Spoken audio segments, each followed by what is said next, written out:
Hello, guys. How you all doing? This is your host Elias once again back with another preview episode of Step Up Spurs preview time, and we will be discussing about the leads, about the recent news that is going on in the club with our weekly stuff. Lately, I know I've not been doing many of the shows, guys. My apologies, guys. Seriously, I've been extremely busy with some work stuff. The weekend show is not on and all that, and I know some of you have been asking me like, what's going on with the show time. I'll work that out as well on weekends. At the moment, I'm actually kind of down with COVID at the moment. So the good thing about being down with COVID is that I don't have to work for 5 days. So I can basically work out some of this kind of stuff, plan the content, what we'll be doing during the summer. Because since there are gonna be no games, I would have to plan some extra content for that. Maybe we might do some bin, sell, keep, loan bin, those kind of videos and stuff like that. I'm still in the midst of planning and all of that. But right now, the focus is on the shit show that's happening in the club at Clown FC. We are at one point we were in a favorable spot under Antonio Conte, fighting for the Champions League places. In fact, not just fighting for the Champions League places, we were at the Champions League places under Conte, and due to some clowns in our fan base, we have gotten Conte sacked, and due to Daniel Levy, and now we are fighting for the Europa Conference League spots. That's how much we have digressed over the last few months, and we will be discussing all of this, that whole journey of this whole year, shortly with Michael. And then we'll be looking at the last picture of this year for Spurs, which will be the Leeds game. And then we will discuss some of the latest news around the club. That's what's going on with Arne and all that. And there are a few updates there. But without further ado, let's have it with us, my friend Michael. I'm pretty sure you guys have seen Michael on some of the channels. I think he's usually on Irish Hotspur and usually at Tottenham away. And yeah, a few other channels as well. I think which other channels you go to? Yeah, I think you're at We Are Tottenham TV as well. Is he's a Yeah, and familiar face? How are you doing, Michael? yeah, everything fine. Just got done with some master physics related stuff, so I'm ready to talk Spurs. Probably like the last week that we get to talk about them in terms of like matches, right? So yeah. Yeah, Michael, since it's your first time here, let's get to know you a bit better. That's what I always do. How long have you been suffering as a Spurs fan, man? Actually, it's surprisingly not that long. I've never been like a huge football fan for majority of my life, right? I watched our national team. I watched like some bigger matches, let's say like Champions League final, whatever. If I happen to be in front of the TV, but I never actually like had my team. I never really was interested in any players in particular, right? But actually, my younger brother is a huge football fan, and he was always talking about it. He supports Chelsea, right?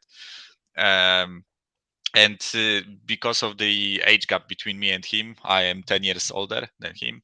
So we kind of had like some troubles with having common topics and talking about things. So one day I basically sat down and decided, listen, I've been watching a bit of football from here and there.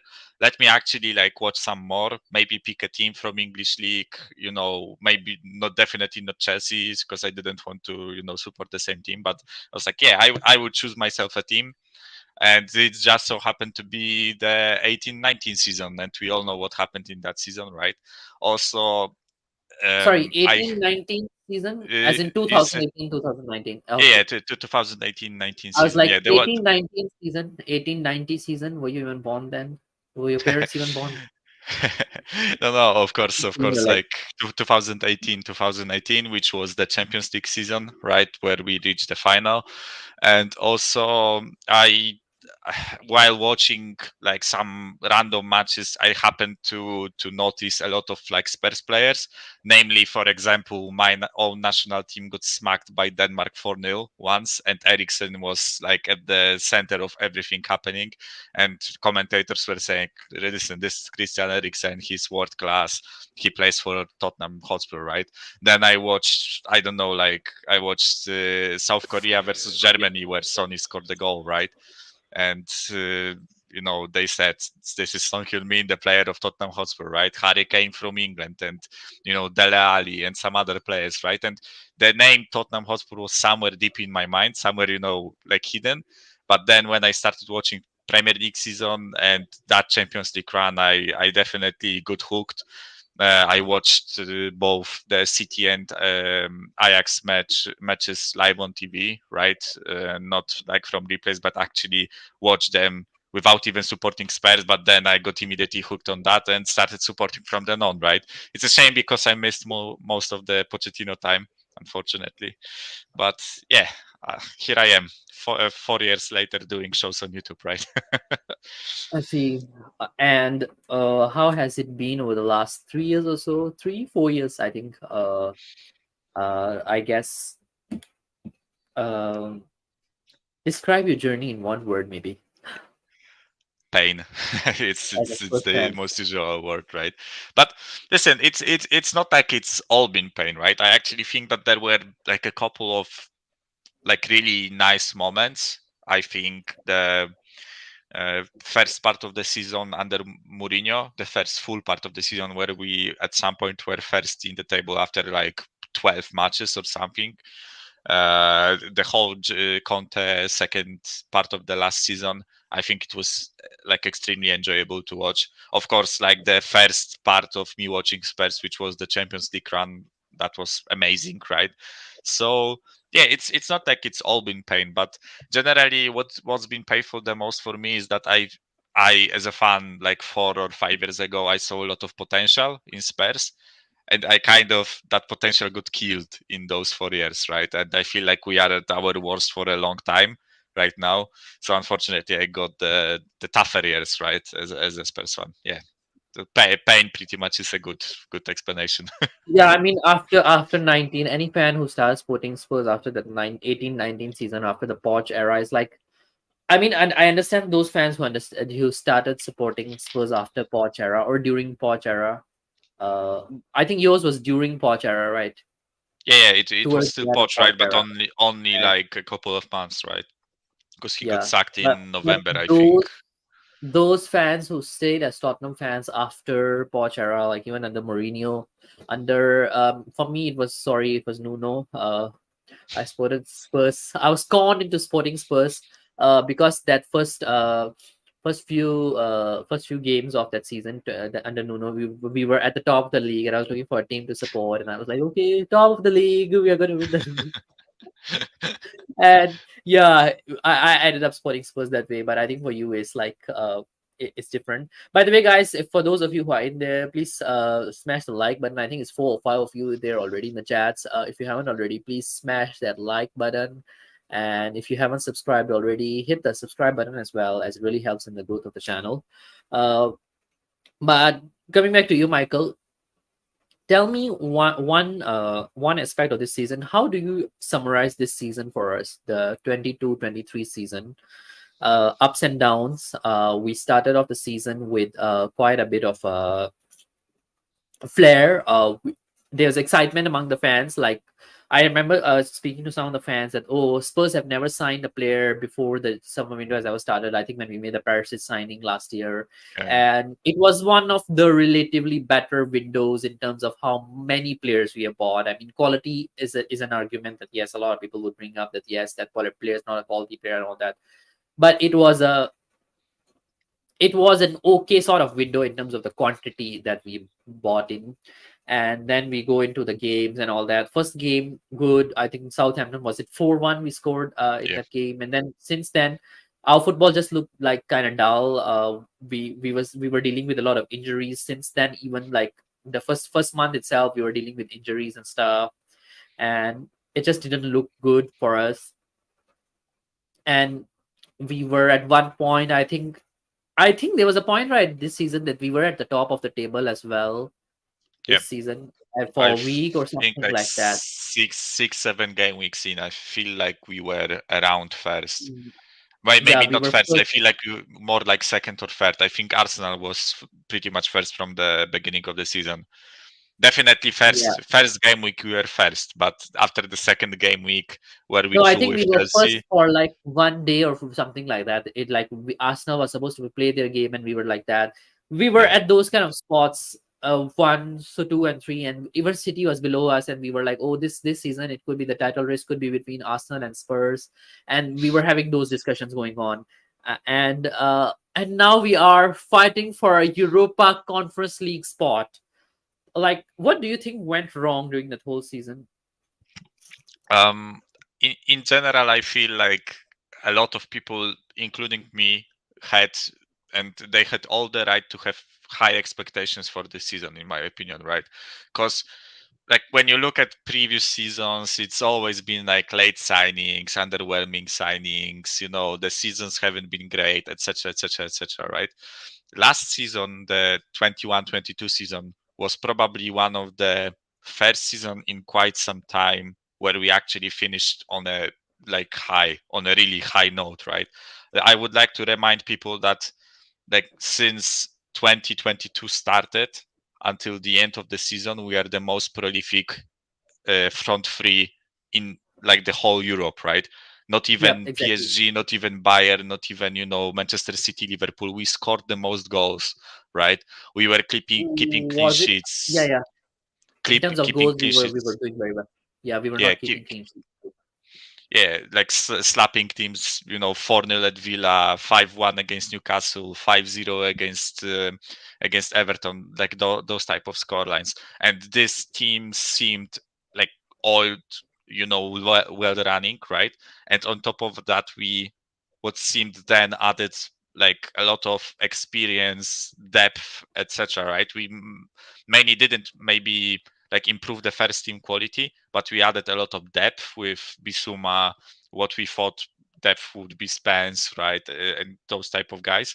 So, in my opinion, we are rightfully like expecting a lot from this season, and especially now, as you think when you think about how the season went, how big of a drop of Liverpool, Chelsea, and even like United who aren't at their best, right? Brighton and Aston Villa are good, right? But when you compare Brighton and Aston Villa to how we played last season, I feel like we should safely be in third, in my opinion, if we played like we did under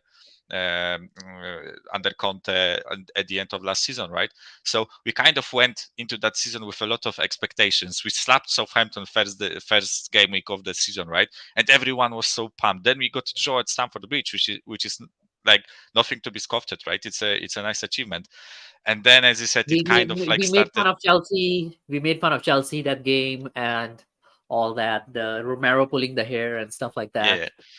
And as you said, it kind of like went a bit stale. We were still winning, but barely. A lot of luck, a lot of like 1-0 wins, etc., etc. Right? And suddenly I have a feeling everything went down during that World Cup break, right? First of all, as you said, we had a couple of injuries with Romero, Kulusevski, I feel like was injured. Bentancur was after the World Cup, right? But some key players were injured, and I feel like if because we didn't get this whole contract situation sorted with Conte, what are the reasons we are not sure, right? Maybe he didn't want to sign, maybe we didn't offer him a contract. Let's leave it, right? But because we didn't sign that contract, I feel like a lot of doubt crept into not only our minds as fans but also players and staff, right? And I just have a feeling we kind of became that. I have a feeling the saying goes like Colossus on clay legs or something like this. This is the saying, right? So basically we seemed to be strong, but we actually had no foundations, right? So as soon as like the first hit came and the second hit came and we suddenly crumbled like a house of cards, right? And it's been a huge disappointment in my opinion this season. I never expected it to go that way, and as you said, right now we are fighting for conference league and I'm not even sure if I want to get it, right? So it's Yeah. not even in our hands at the moment. Like we have to Yep. rely on another team to lose, and we have to win that fixture, and only then we can qualify for the Conference League. And by the way, guys, in the chats, make sure you guys do all those nice things. Hit the like and the subscribes as well. I think it's 7, 8 of you, and I think I only have like 6 likes there. Not a good one. Just wanted to ask you all in the comments as well. Let me know what do you all feel about this season? Like summarize your season in like the YouTube allows. I think one message you can put in 200 words if you all can put in 200 or 200 letters. Uh, Let me know what do you all think about the season. Like how has this season been for us, and what were your expectations from the beginning, and what do you think you have gotten this season? The end product, how is it different from what you went into the season with? I would love to hear from you guys as well. Um, Michael, just want to ask you another question, and I would I would love to hear from you. I know that. Do you think that the football under Conte was just dull? It was not exciting sort of football. What do you think about that?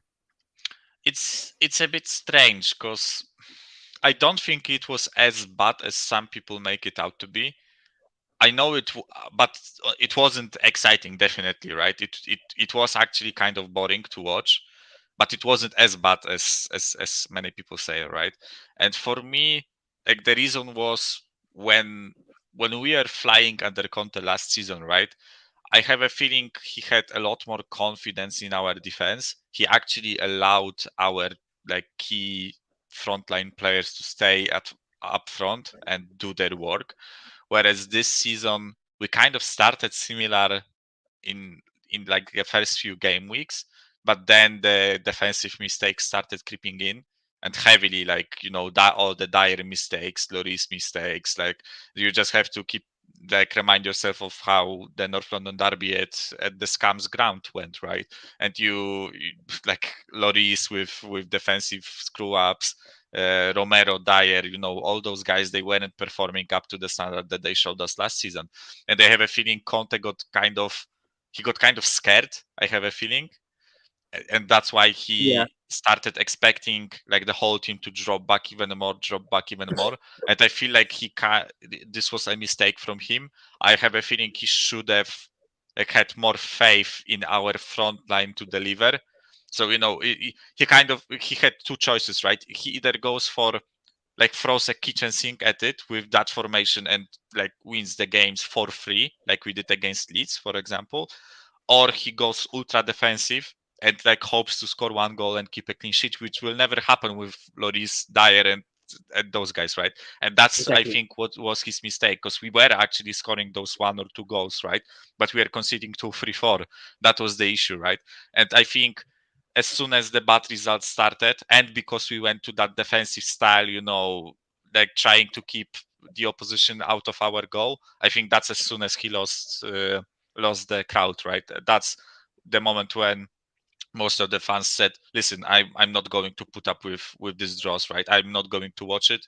And to be fair, I actually kind of agree. Like the ending of Conte tenure was actually dreadful to watch, and Stellini and Mason too, right? It's not like those two guys are any different, right? But yeah, that's how I see it, right? It wasn't as bad as people said, but it wasn't good either.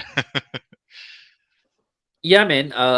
I think one other thing is, do you feel that it was just Conte being defensive, or was it that he knew that we don't have the creative element in the game to play the game that he wanted to play? Because I was looking at some of the stats and some of the heat maps as well. There are a lot of games that I don't think that we played, and in those heat maps, there were a lot of games where we were not playing in our half. Like we were not in our half for the whole time. We were actually playing kind of like in the middle of the park, but we were struggling to put the ball forward. Like there were a lot of sideway passes, and there are a lot of passes that are just not going into the goals.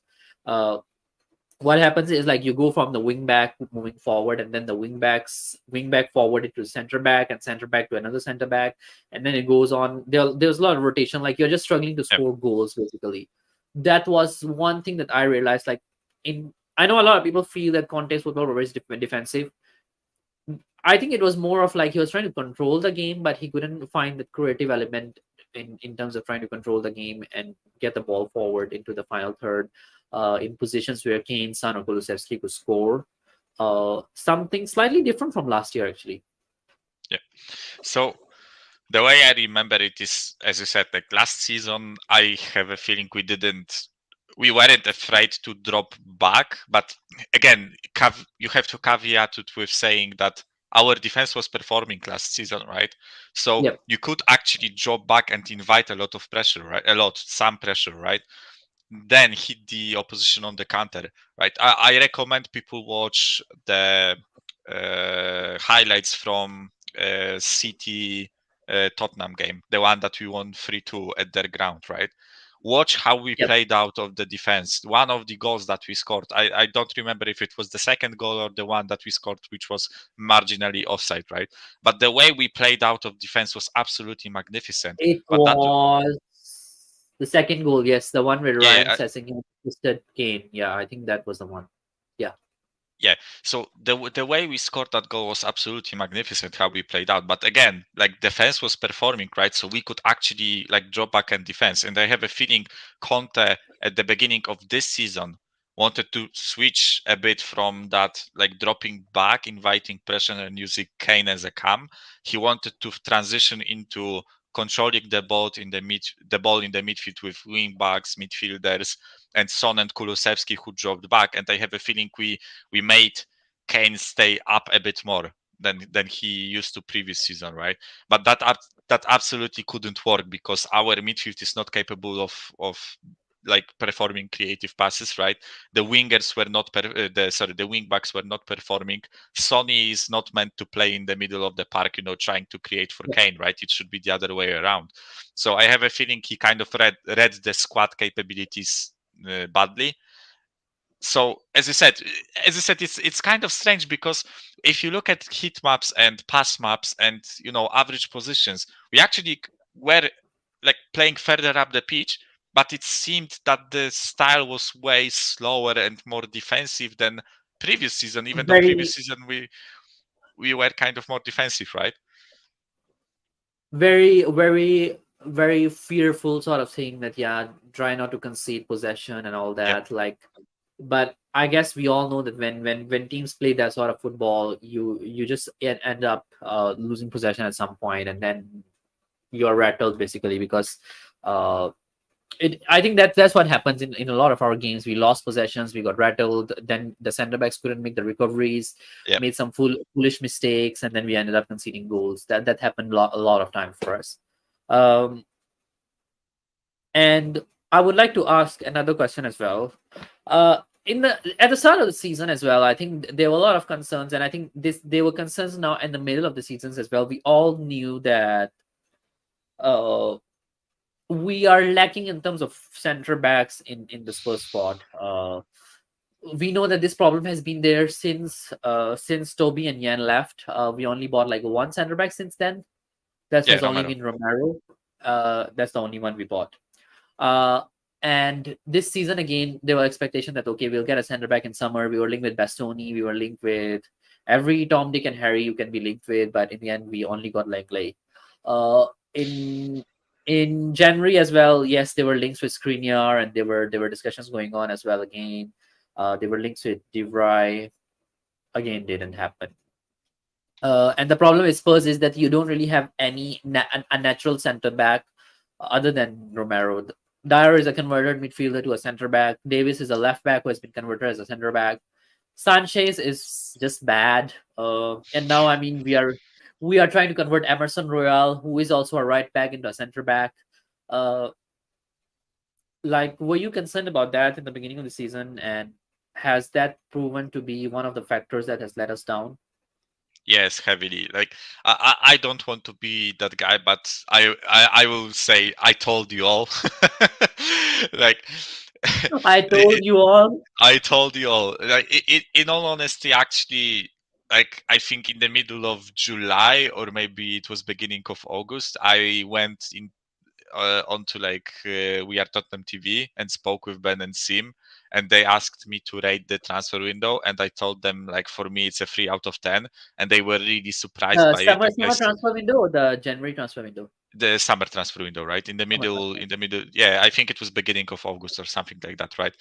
And they asked me to rate it. I said it's 3 out of 10, and they were really surprised. And I said, listen, boys, I think the additions that we made are really good, right? But we didn't fix the issue of that team. And I said it, right. Dyer is not good enough. He will drop back to his level. Davies, I mean, he's not like tragic this season, but not good enough either, right? Langley is not the fix to that defense.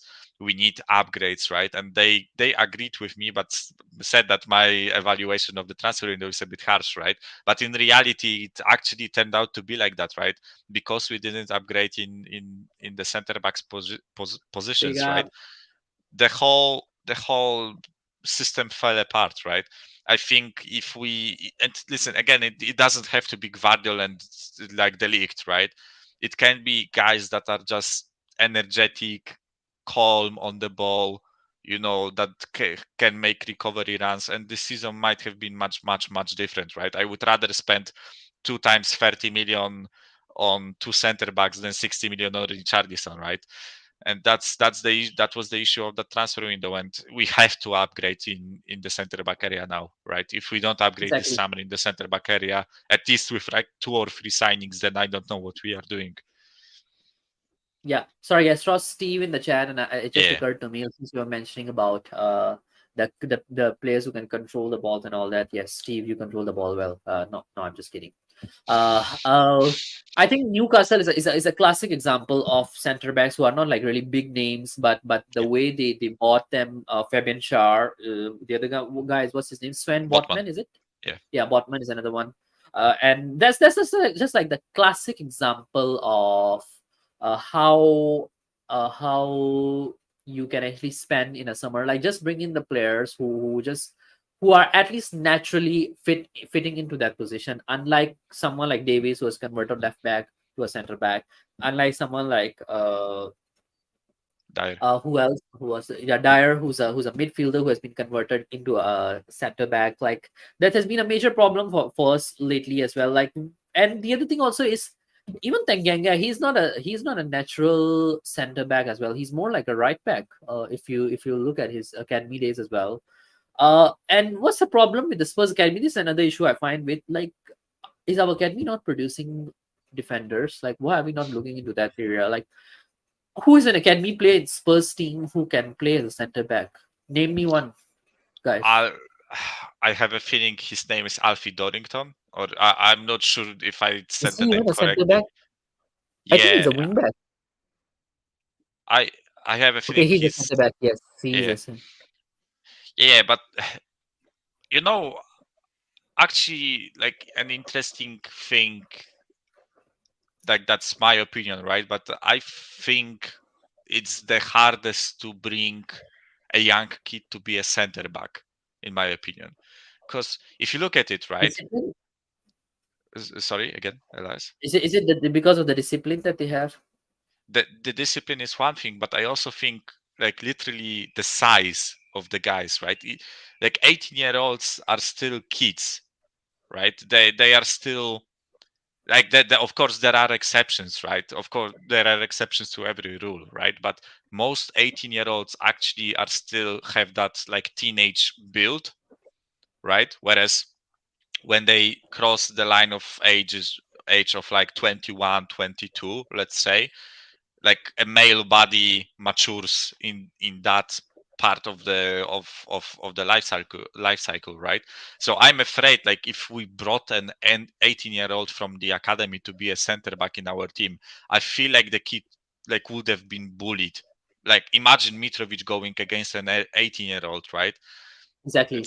It's a bit of a mismatch physically. Again, there are exceptions, right? Gvardiol is a beast, right? And the guy is 19 or 20, right?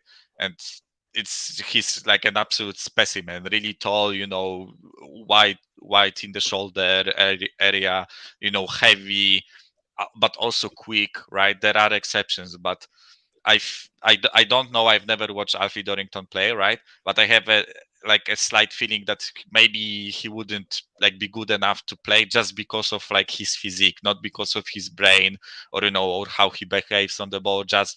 just him getting bullied by Mitrovic on corners or crosses or whatever, right? Or other players like Ivan Toney, Haaland, like all those number nines.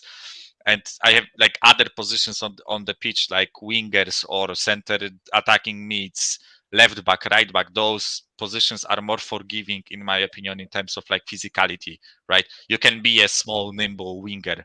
If you are technically good enough, you can dribble through a defender, right? But if you are a defender and you are defending against like a 30-year-old tall, big Serbian monster, right? Then you have to have some physique about you to do that, right? To be able to handle this guy. So Tall, that, big that that's Serbian monster. I suppose you're talking about Mitrovic. maybe he's 27 or something, right? But you get the point, right? Yep. Okay, I'm moving towards the end of the pre-match part. We Last game of the actually haven't season. talked. We actually haven't talked Yeah, about Leeds yet, right? yes, yes. Let's talk about Leeds. Uh, and yeah, man, Leeds. What are your general feelings about Leeds? Sam Allardyce, Leeds team is not a bad team. I'm always like, to be honest, I'm not that scared about cities and the stuff like. Apparently, okay. There's a news by the way that Tottenham Hotspur and Feyenoord are about 5 million apart in their valuation of Arne Slot.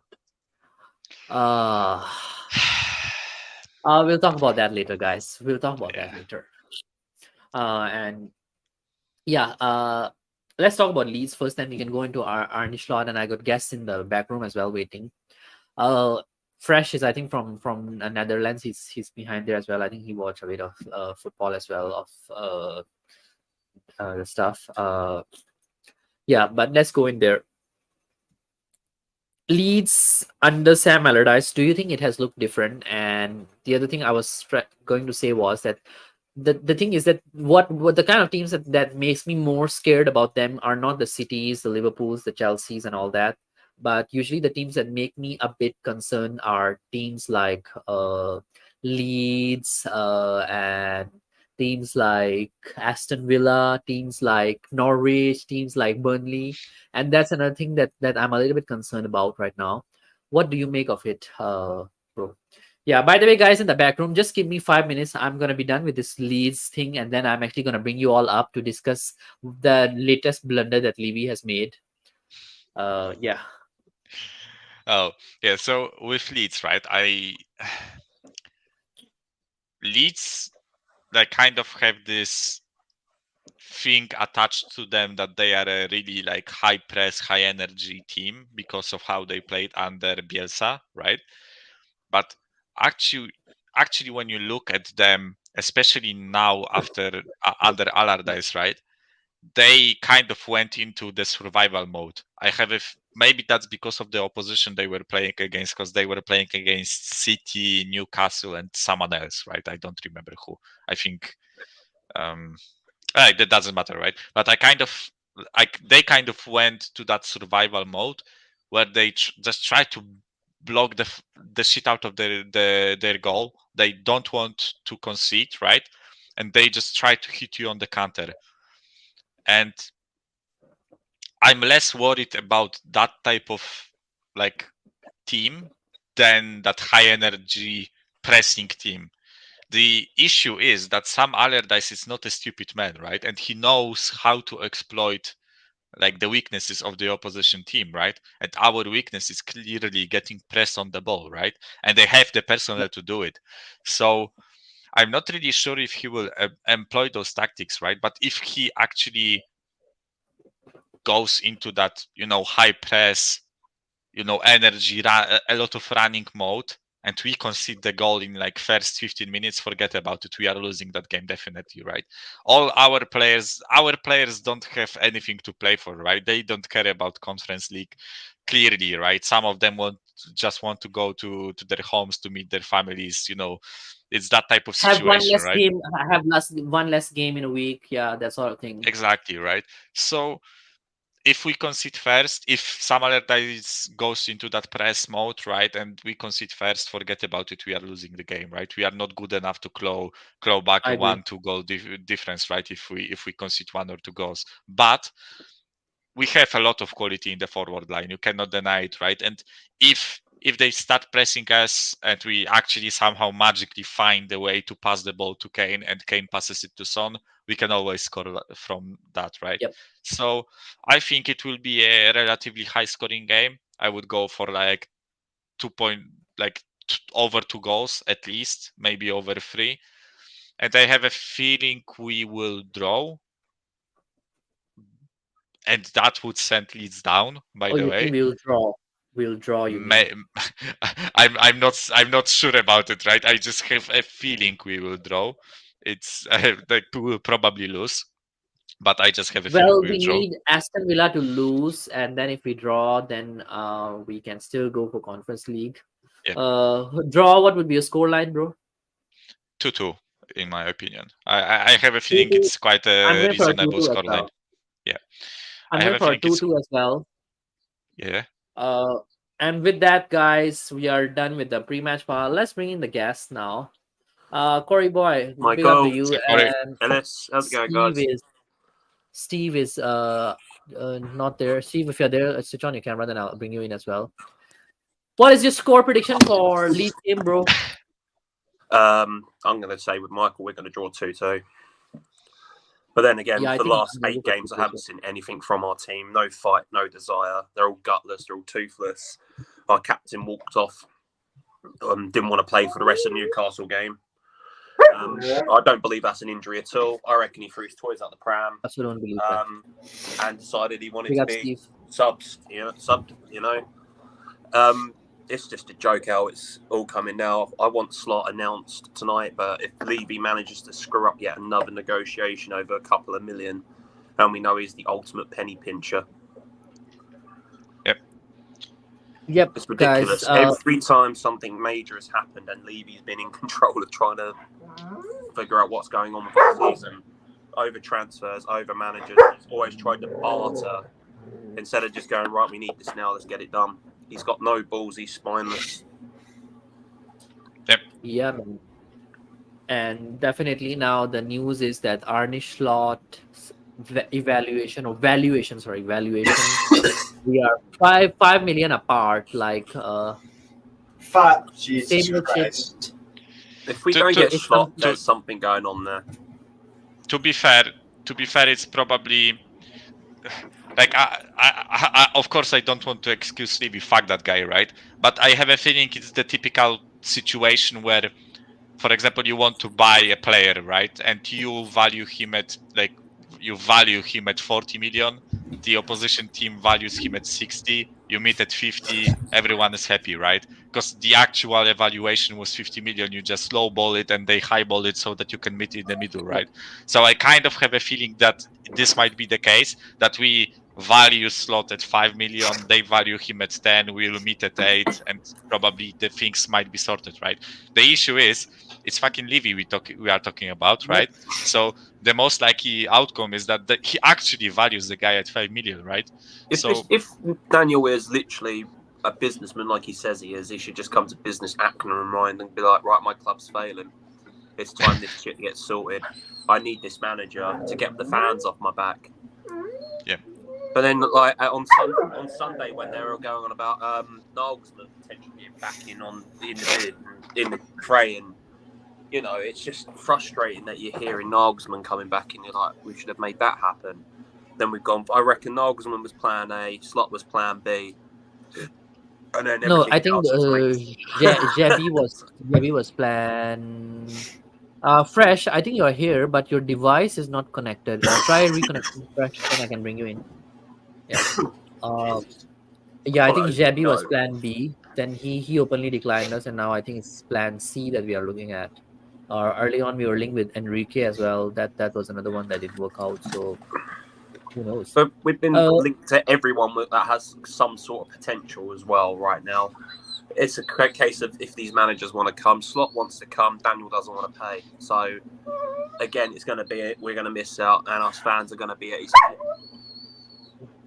Yeah, man. I think like if he cares at least a bit, and not about Tottenham, right? But if he cares about his own ass, right? If he wants to like save his own ass, he will make this deal like happen, right?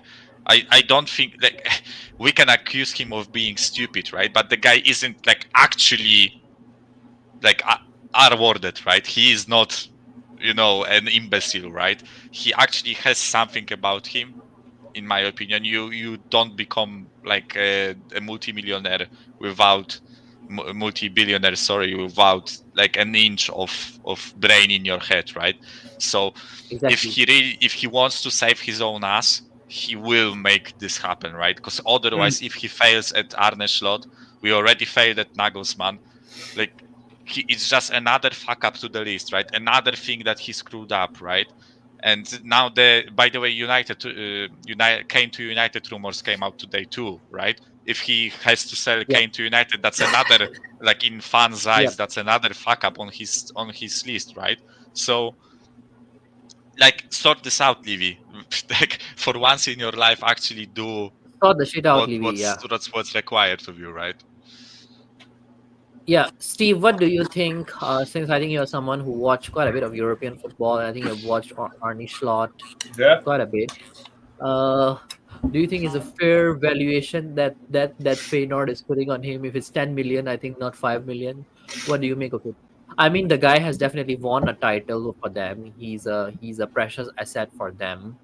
And apparently, also the other thing is that if he comes to us, then he'll be bringing certain players with him as well, and all that sort of thing. And Feyenoord being a team who has groomed him, it won't be easy for them to then get another manager who is of that quality, because they are not a rich club per se. So what do you make of this whole situation, Steve? Yeah, man, I really like Arne Slot. I really, really like the guy. I think the football he plays is absolutely fantastic. I love the way they go gung ho for it. It's the kind of football that fans would really like. If people actually watch the Eredivisie, they would really like watching Feyenoord. The fullbacks in Pedersen and Geertruida, they really, Jesus, they really, really they bomb up the pitch. They put in crosses. I like the way their wingers play. Idrissi and who was that Iranian guy at Brighton? Yakinbash. Yakinbash is there. He's a very, very good player for them. Danilo and Santiago Jimenez, good striker for them as well. They're good strikers. Yeah, man. I think honestly that he's got something really, really special going to Feyenoord, and they've been an absolutely fantastic team to watch. So yeah, for me, I think if Levy actually gave him what he needed, I don't think he will. He could actually be one of those managers that is like, wow, that's one of the better ones in the Premier League, honestly. But the problem is if you're keeping it, Eric Dyer could not play at Feyenoord. He could not play in that system, bro, because he's not quick. He's not really that good on the ball, and he makes really stupid decisions when you're bombing up 8 or 9 players going forward and attacking, and you have to be quick back. Eric Dyer makes stupid mistakes, fouls, bro. You know what would happen? It would be Eric Dyer red card mania. That's what that would be. Because on the counter, he would just foul guys that are wide open. They do leave a lot of space. Well, he doesn't know how to make tackles though, Steve. Like what? How can he foul us? If he would just let them go, just go on, man. or that, which isn't good. But like, bro, honestly, the guy's just he's terrible. But Steve, no, mate, if people think that Eric Dyer was exposed in a back three, and especially in Mason's back four, then oh my god, like him playing in Arne Slot back four, like it's not a back four, it's a back two, basically. Yes. It's a I back know, two, and right? You might people as well say take that any is team with that Dyer in and make it a massive crutch, because his mistakes alone have cost this club for too many years now. Yep. The guy was he's an average player at best. Like I'm calling out most of the team at the moment. They've got a lot of average players playing in a team that's supposed to be winning. I think average is kind. Well, I said it on Dave's show yesterday. I've never rated PEH, never rated him whatsoever. He was a big fish in a small pond at Southampton and a very average Southampton. Was he even a big fish though? In Well, Southampton, compared yes, to what I guess, right? Southampton had, Yeah, I excuse me, guess. previously in their club, yeah, he is a big I fish. suppose. Yeah. then Danish he comes to international. us. Yeah. He comes to us. He's a small fish in a big pond. Yeah. Yep. And has not really put too much out. By the way, I don't think we are a performances, big pond either right now, but bro, we are not a big pond either. I'll say. Yeah, that's true. Well, we're a bigger pond than Southampton. Yeah, we are That's- bigger than yeah, Southampton. right. But At least we are Southampton is not getting dropping. Southampton is getting relegated this season. By the way, yeah. Yeah. But then, No, but for most me- of Southampton's yeah. implosion, I feel like they've gone out and signed a lot of young players. A lot of young players. That's been what their business mold has been for a good 30, 40 years at Southampton. Find these young, impressive players. Matt Letizia. Come on. Yep. The guy was incredible when he was around. But, like, There's So- so many players isn't- you can fire off on that Southampton list going through the first But 30 Van years of the Dijk. Premier League. Van Van Dijk, Dijk yes. was the player. Mane. Wasn't Wasn't Mane? Mane Yeah. there? Mane was there. You could even argue But- some of the players that we brought under Poch from them. So I'm not going to mention names now because they've already left us some years ago. But we brought some players from Southampton which have been quite good. So Gareth Bale, he was all right, weren't he? Yeah, true. I mean, Fraser Foster, they've fired off so many good players year after year, Southampton, and brought in young players to balance what they have with their experienced players. But somewhere along this season, it's not fired correctly for them with this balance. Yeah. That's why I feel sorry for Steve- Southampton. Steve, you were about to say something. Yeah, I was also just gonna say, Michael, you probably know about Szymanski as well at Feyenoord. Yeah. He's been having a tremendous season. Him, Vifa, and Kokchu, that midfield three. For me, if Arne Slot came in, I think the midfield three out of the players you have would be Ndombele, Sarr, and Ndombele. Bentancur. Back in. You don't think so? I think Arne Slot Nah, would look but to keep him. If I'm you honest. know- The fans lost respect for Yeah. Ndombele, what he did. What When I exactly was there, we were happened? booing him. So the Did thing he was talk? that we Did he were- talk shit about the club like Lukaku? No. The thing was that he was down. We were down 1-0 under Morecambe in an FA Cup game, and Conte made At certain home. subs. And the thing was that you are supposed to, like, when you're subbed and you're in that sort of a situation, you're expected to come off the pitch. And Ndombele made a big long walk until Kane had to, like, put a head on his head and say that he faster, like, go off the pitch. And the fans started booing him. It was that sort of a thing. Yeah, fresh. That's Yeah, all he. Wait, that's all he did. Nah, man. Yeah. If you Yeah, but watched he did talk shit about the club as well.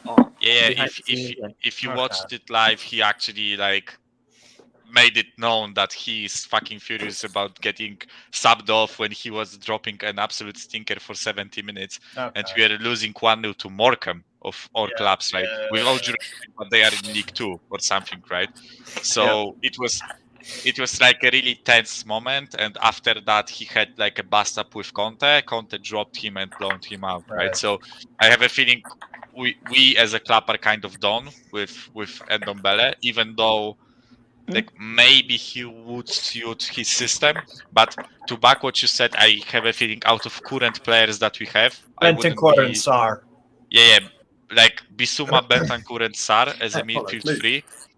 That's probably a worse midfield than Feyenoord's, but it's still a good midfield, right? I You feel would like- you would need a playmaker because that's what Kokchu is. Kokchu can find spaces.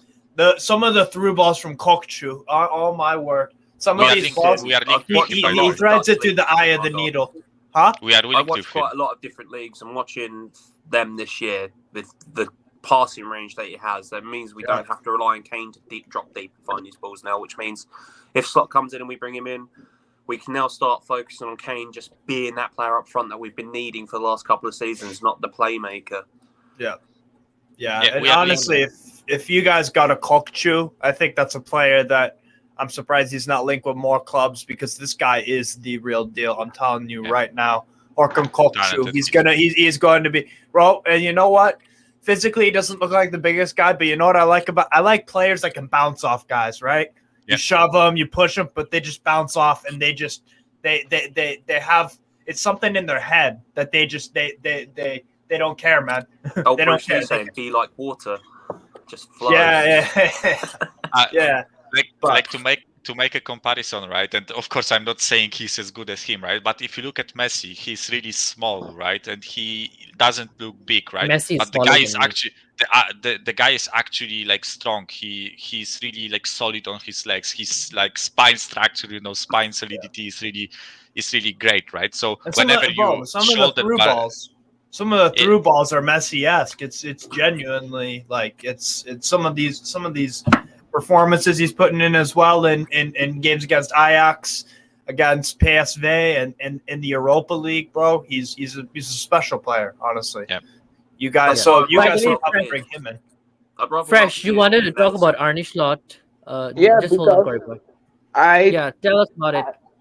I live in the Netherlands, so I know a lot of Feyenoord fans and everything. Yeah. I heard a lot from them that Arne Slot wants to stay for one season more. He's talking to Feyenoord about everything and everything. In my eyes, I don't think he should go to Tottenham. I It's agree with maybe you, if I'm honest. I Fair don't enough. maybe because I'm an Arsenal fan because I know he will do good, but I don't feel he's maybe not ready, but I don't feel he's up for that step.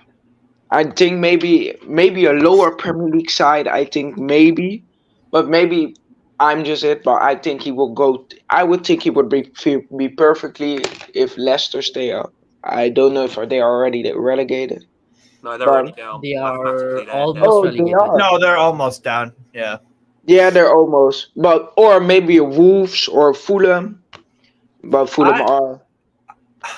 You know what? I If think I had to Fulham pick if I had to pick a Premier League club for him, I'd probably go for. You know what? Maybe Fulham. I'd Maybe sound Yeah, I would. controversial on this one. I Steve. would I'd not think say bad. Fulham West would be Ham. great for him. West Ham would be another good one as well. I could see Oh yeah, Paqueta. Yeah, that could be a good fit. I hate saying Scamacca. Arsenal and West Ham. It makes my soul Fuck you cringe. guys. We want to send him to all the clubs that are our rivals.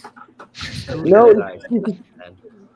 but Like it's just Fulham, Tottenham. West Ham, all our rivals. You know with Arne Slot, if he comes to us, right? I have a feeling it's actually quite a good appointment because Yeah, of it how is. shitty our seasons even, right? More than one have been. So I have a feeling that like the expectations from the fan base are like the lowest they've been in a couple of years. Like I don't think there will be a single fan that will expect us qualifying to Champions League or whatever or winning anything next season, right? So in a sense, it's actually like it would give Arne Slot at least like a year of like no expectations for him just to do his job, just to establish his style, etc., right? And I agree that it's a big step up from Feyenoord to Tottenham, with all due respect to Feyenoord, right? But we, at least like money-wise, stature-wise, we are a bigger team than Feyenoord, right? Yeah. With Although bigger we act like a possibilities. mid-table team. Yeah, although we act like a mid-table team, right? And to be fair, they also have 2 European Cups, right? Yeah. Don't Two Tottenham European offer 2 European Cups. Feyenoord, yeah. Yeah, but I would be really excited. I would definitely give the guy a year at least to bed in, right? Like, listen, I'm not. Yeah. I would He give needs him to 5 bed in years and to clear bed the in if crap he out. needed. I would give him 5 years if he needed it, right? But the issue is that majority of the fan base maybe won't be as patient as me, right? So, yeah. Let's see with I'm Arne, patient right? for the rebuild, but this is the thing, the big word there, rebuild. We've got too many players that are sentimental to Daniel's pockets. We've got too many players that are just above average or even standard at best. They're not Premier League. I wouldn't even put some of them in a championship team because they wouldn't be welcome there. I mean, if we could, just as joking, why don't we sell Dyer, Davies, Rodon and all that lot off to Wrexham for the cheap? They can afford their wages at least.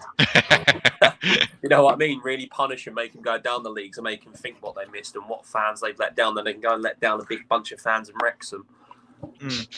Can you imagine them dropping a stinker at Wrexham and getting them Oh, they're relegated? Dyer at this point, bro. I mean, that's probably his level. I don't know, but Fresh, I have a That's a little question. bit pushing it for Dyer in his Fred. level, wasn't it? I wouldn't even put him in a Sunday Yeah. League team. I've seen better Fred, defend in the Sunday League. I got a question for you about all the Feyenoord players in that squad. Who do you think right now is the most? I don't really like the term Premier League ready, but I'll ask it just because, like, for me, there are a few players in there from Feyenoord that I think are I think could play in the Premier League. My favorite out of the bunch to watch is Kokchu or Same. Shaman. Kokchu is the best, I feel. I He's got think some attitude problems. I heard though. I don't think attitude problem. I think he just because every player wants to win, but he wants it so much that I think his attitude sometimes goes to other players, goes to I think he staff. got mad once that he got benched or something or got subbed Yeah. off. Yeah, but that happens Yeah. all the time. To be fair. Yeah, but I think Jimenez is one, but I feel like he needs to stay one more year. He's scored in what 8 straight games? 9. I don't know, man. He Jimenez? he He's just on scores fire. too much. He scores a fire. lot. Yeah. I think how do you call the name? Gertruda. Yeah. Gertruda. Yeah. I feel like if that man just stayed, he signed a new deal, so he Yeah. will stay for next year. But I know he will go next season, or maybe even in January. He will leave that, and he will be great for in the Premier League. I think he could suit Newcastle to a T because that would solve 2 problems. Number one, he could play at left back for us and center back, and I think he's also played on the right back as well. Yeah, he can play. He can play almost anywhere across the back 4, so that'll be. It's even hard to kind of pick his best position. I'm the most impressed with him. Yeah, I do like it. Yeah. I actually really like the He's center quick. back. I think he's from Czech Hanko? Republic. Hanko. Yeah. Yeah. I really liked watching him. Like in general, the whole team is exciting to watch, right? Maybe they aren't like at the Premier League level, like you said, right? Not all of them, but like what they showed this year was amazing. Yeah. Yeah, but one thing about their team is that they're full of like very technical players. They may not be like the best players out there, but in terms of their skills, in terms of their technicality, they are there. And when I compare their team with our team, I think we lack those technical, creative sort of players. We don't have that kind of players. And this is my next question. Actually, I would like to ask all of you: would you guys rather have like the skilled players or would skilled players in terms of the ones who are physical, who are fast, or would you rather have like the players that are more technical for next season at Spurs? Michael, what do you think? I would say that like a really great team is a mix of both, in my opinion. Yeah. Like you need some physicality in your team, right? You cannot be all like 1.68 m, dribblers, because you will just get bullied by big and strong teams, right? You need some physicality about you. If you look at teams like City, right? They have Rodri, they have Diaz, right? They are big, strong guys, but they are also like quite good technically, right? So I have a feeling we kind of have those big, strong, quick guys, right? We have Romero, we have like Royal is not the smallest, right? Kane is has quite nice posture, right? Bissouma, Højbjerg, even I know he's not good enough, right? But at least he is physical. But we completely like the technical side of the game. Like Poro and Kulusevski and Son, maybe if you want to be like nice, those are maybe the only like technical players. We need Poro, Kulusevski, Son, and maybe to a certain extent Langley, who used to be quite technical, but now he's no longer there. I just have a feeling he has a good pass on him. He's not really like technical, as in like he's not really first touch. He won't dribble past someone, right? He's just like he gets the ball and shoots it, up the pitch, and he's quite precise with his passing. But it's not really like the level of technicality I would want from my center back, right? Mm-hmm. Yeah, Corey boy, what do you think? It's a balancing act. We've got a lot of players that we need to clear out and then rethink what our transfer policy is going to be. Whether we get the backing fully from this ownership now with this new manager coming in is yet to be seen, and yet we still haven't got Arne Slot in over the line. So it's it's all playing great in hindsight, but until it's confirmed that Slot is coming, it's hard to really put my finger on it and say, "Yep, I'm happy this is happening." I'm happy that we've shown ambition to get a young manager that has a style of play that we've been crying for 5 seasons. Yeah. But then we've got to also address the fact that we need to clear a lot of the deadwood out of the team before we can even think about new players coming in. All the time we're stuck with the Rodons, the Davises, the Sanchezes, the Dyers, Sessegnon, Perisic, Højbjerg. God, there's so many players that aren't good enough for us anymore. Winks, guys. I still think Reguilón could come back and do a job, but we got a Doji coming back. Can he be converted for the system? Possibly. He's young enough. I think I would sell Perisic and keep Reguilón and Odoji. Yeah. I believe there will be, and I hope there will be like at least 5 contracts torn. I am legit saying we should tear up like 5 contracts. And Ndombele, Rodon, Winks, Sanchez, and and maybe one other guy, right? The guys that we cannot, the guys that we cannot sell, just bin them off. Especially if we don't qualify to Europe, you cannot have a 30 people squad and play 1 game a week, right? Because half of them will not be playing, right? So either way, you need to bin them off, right? Like Lo Celso, I don't want us to tear Lo Celso's contract because we can sell him. Apparently, Emery wants him at Villa, right? I still think there's a position for Lo Celso to play for us. He's still. If you get Slot, I think Lo Celso could be someone. Yeah, I think that could be someone that works for in Arne Slot's system. Lo Celso, because he's technical. Lo Celso was brought in with Ndombele, and there was a lot of pressure put on. I think Lo Celso was before Ndombele. It was alone. No. It was the same transfer window. It just that we paid for him half a year later, right? So it was like a 15 million loan with like 30 something million that we had to pay in January, right? But they were brought in the same window. After the Champions League, right? We brought him, and Ndombele, Clark, and someone else. I feel like. Clark, that was a nice big waste of 10 mil, wasn't it? Yeah, never played the fucking game and got binned off. Never played again. Hey man, how you doing? All good. How are you? I'm doing good, man. It's your first time, right? I think at Step Up Spurs, bro. Pardon? It's your first time at Step Up Spurs, right, bro? Josh, yeah, first time, yeah. I think I've seen you on some other streams before. Yeah, what are your thoughts now on this whole Arne Slot saga? Apparently, Daniel Levy is 5 million apart from his valuation of Arne Slot. What do you think? Classic Tottenham, 5 mil. Classic Tottenham. It is what it is. That's the situation we're in, fighting over stupid 5 mil. To do with Arne Slot, I think it's an interesting manager. I think he'll be playing well. He'll definitely be playing a lot of the attacking football that we'd like to see.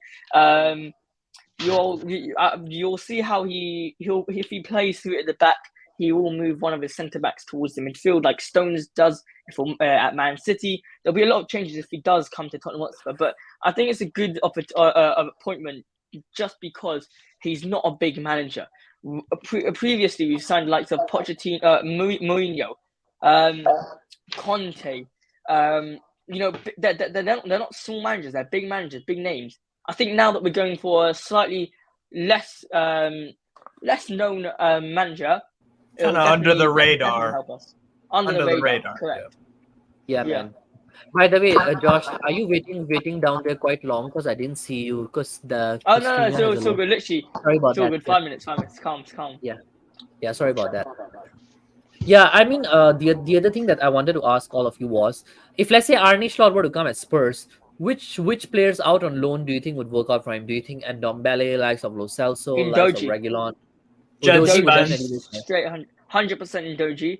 Ndoji on the left, Jed Spence on the right. In my opinion, I think Pedro Porro, sure, of course, because he starts right now. Yep. But I think Jed Spence would work perfectly. And I don't think this, but many of my friends who support Tottenham, they think Lo Celso would work fine under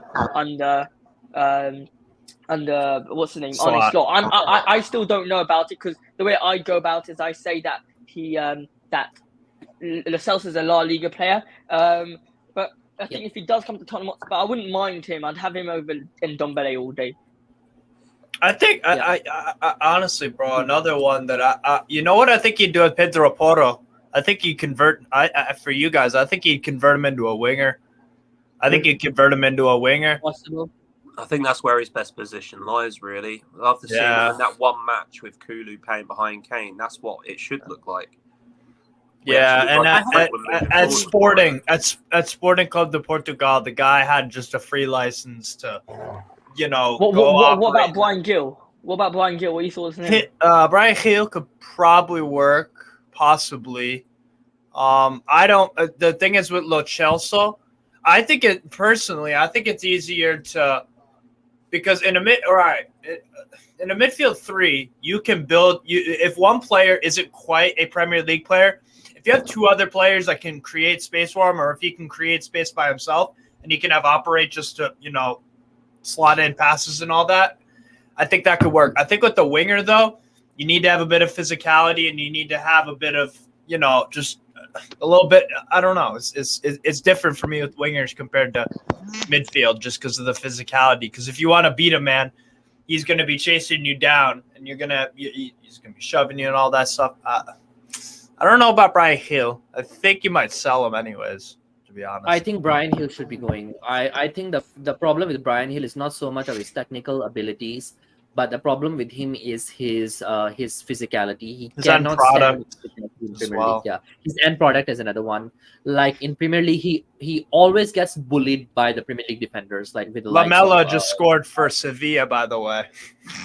Wow! Look at that classic Tottenham Hotspur. Both players who didn't have the best careers. Well, Lamela-ish is now going to the final. I mean, look. I want to talk about Brian Gill for a second. Brian Gill, in my opinion, I think is technically unbelievable. He wasn't named on the Golden Boy for no reason, right? He wasn't. There's none of this business there.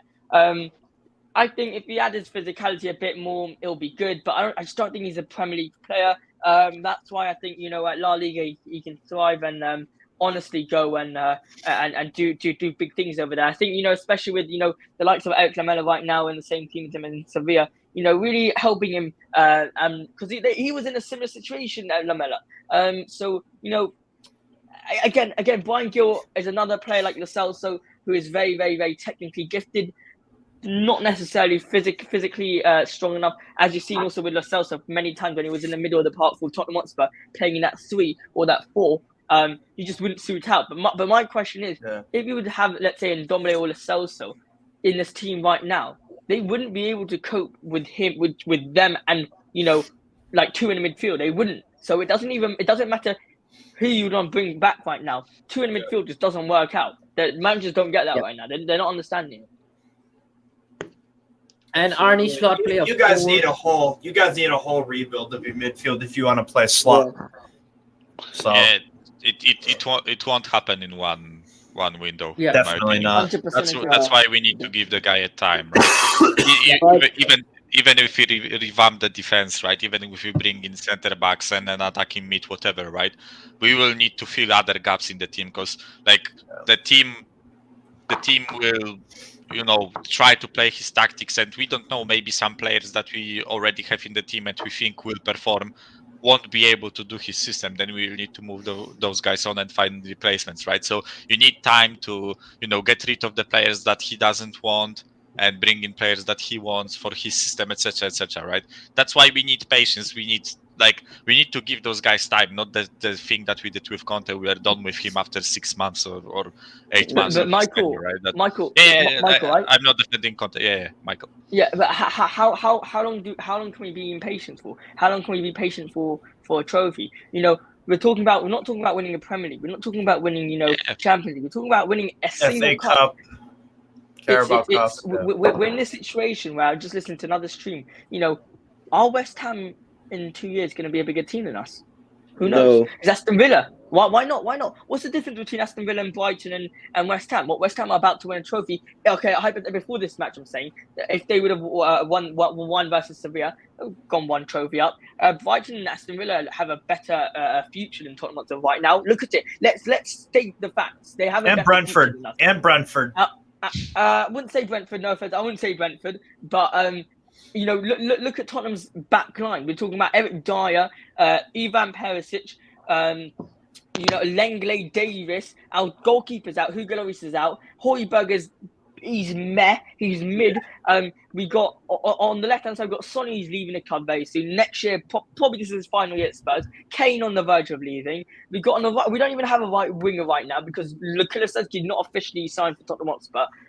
Bench who we got? Jaffa Tanganga's bench. It's absolutely pathetic right now. Our situation. People don't understand how bad our situation is right now. And it's like what Michael said. One transfer window won't solve everything. It really won't. So coming. Yeah, yeah. That's why I'm saying we need to be patient, right? Because like you can make an, of course, like whole contract situation with Conte. Fuck that, right? We are not like, I'm not trying to defend Conte or whatever, right? Glad he is gone with how toxic it got, etc. Right? But you could make an argument that if we actually gave this guy patience as a fan base, right, that he could maybe like redevelop this team, get rid of the players that he didn't want. But that's assuming he got back, right? Who is he? Conte, right? Okay. It's just like in a hypothetical world. It didn't happen. Like, guy is gone. Thank God we are onto like a new path, right? But with Arne Slot, it's like it won't work if we will be pissed off that we got knocked out of the Carabao Cup in January and everyone will kick up the fuss and want the guy gone, right? That's not the way to proceed. And I am tactically it would be.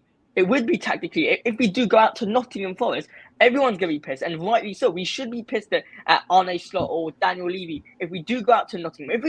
If you say to me, we get knocked out by Aston Villa, Brighton, hands up, fair enough. Newcastle. Newcastle.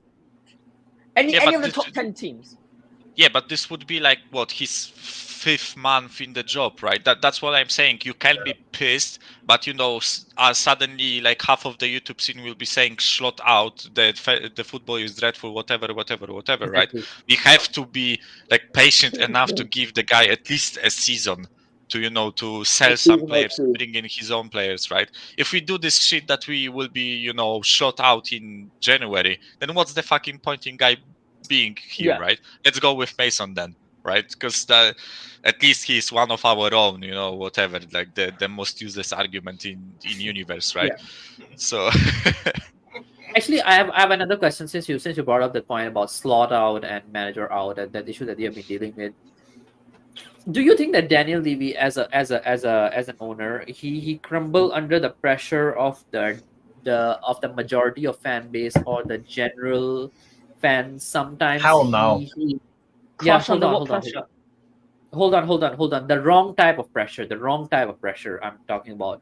When he throws manager under the bus. For example, you can see that for the longest of time, the Arsenal fan base have turned up against Arteta. For the longest of time, they were against him until last season.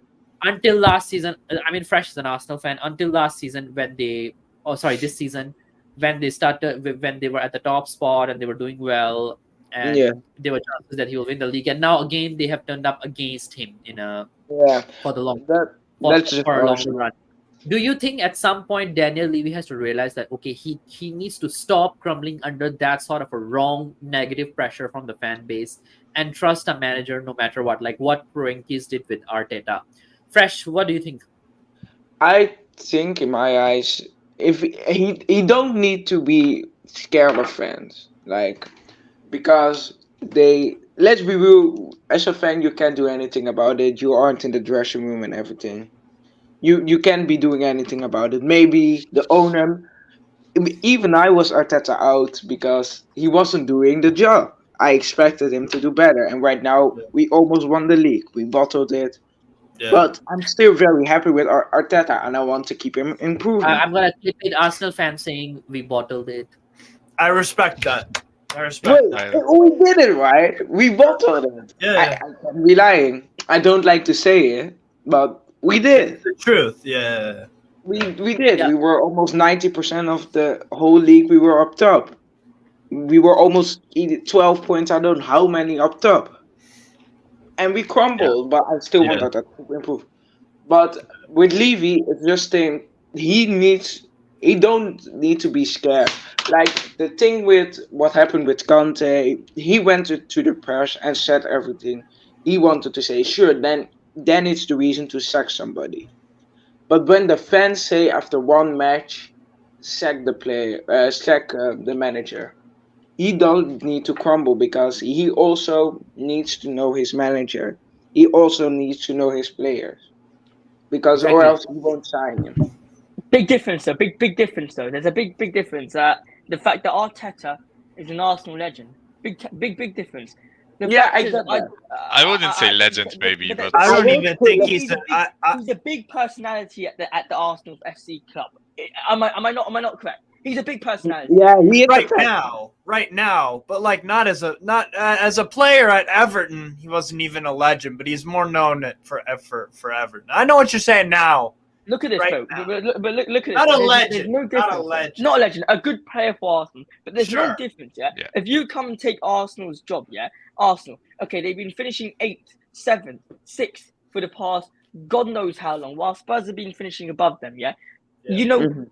who wants the Arsenal job? Let's be honest. Who wants the Arsenal job? Yeah, All but who them wants lot, I'm Arsenal? talking about last year. I'm talking about last year or 2 years ago. All your team was rubbish. Yeah, let's be honest. Your team was Yeah, rubbish. Now yeah. that Arteta kept on staying there, yeah, this is what I'm showing a tiny bit of respect. I'm not even showing you a lot of respect, to be honest. Being completely honest, show you a little bit of respect there. The fact that Arteta stuck with his players. He brought in new players, took risks because Martinelli, Saka, bring them up from wherever they came from. One came from the youth, one came from wherever.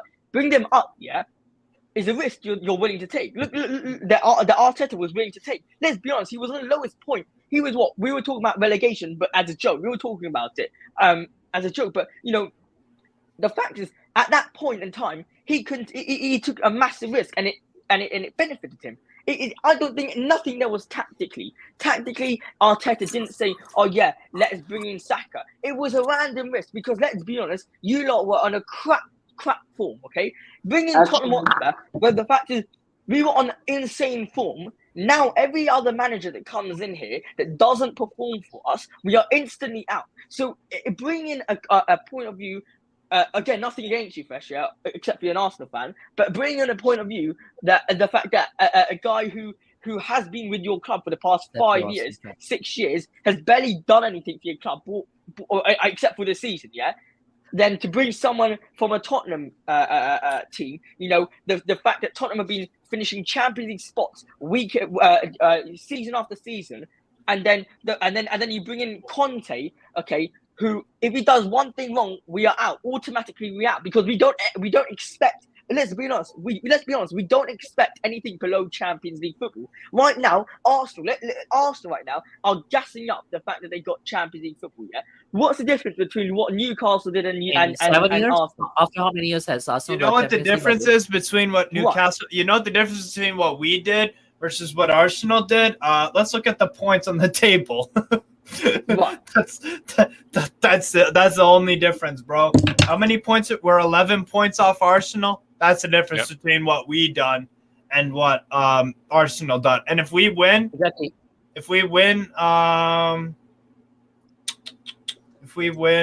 against Chelsea, which should be obvious, and then Arsenal lose to Wolves, let's say, that's an 8-point difference Mhm. in one league position. So that's literally the difference. It's crazy, bro. Mhm. It is crazy indeed. Yeah, it's definitely like as I don't know if you guys were watching the beginning of the show that we did with Elias, right? But I said something along the lines that we as Spurs fans, like for the past few years, we actually had high expectations for managers and for the seasons, right? Yeah. That I don't think it was like unjustified, especially with how we ended the previous season. I have a feeling that we were right. We it wasn't like stupid to expect us to at least finish in the Champions League and challenge for something. I don't think it was such an No, not at all. out there statement, right? We were the best offense in the entire Europe, right? We were scoring goals for fun. We are actually solid defensively, right? So with that in mind, I myself expected us to finish third or fourth, right? I don't think it was such an out there statement. That's the difference. That as you said, Josh, right? That's the difference between us and Arsenal. Arsenal, they were so low at some point. Like I have a feel, if my mind serves me correctly, they lost like 8 games on a spin under Arteta, right? So they were so low that actually the progress that they made from that point, like completely solidified Arteta, right? Of course, there will be plenty of people saying that he failed this season, he should be sacked for it, right? Maybe they have a point, but in general, Arsenal have progressed pretty nicely, right?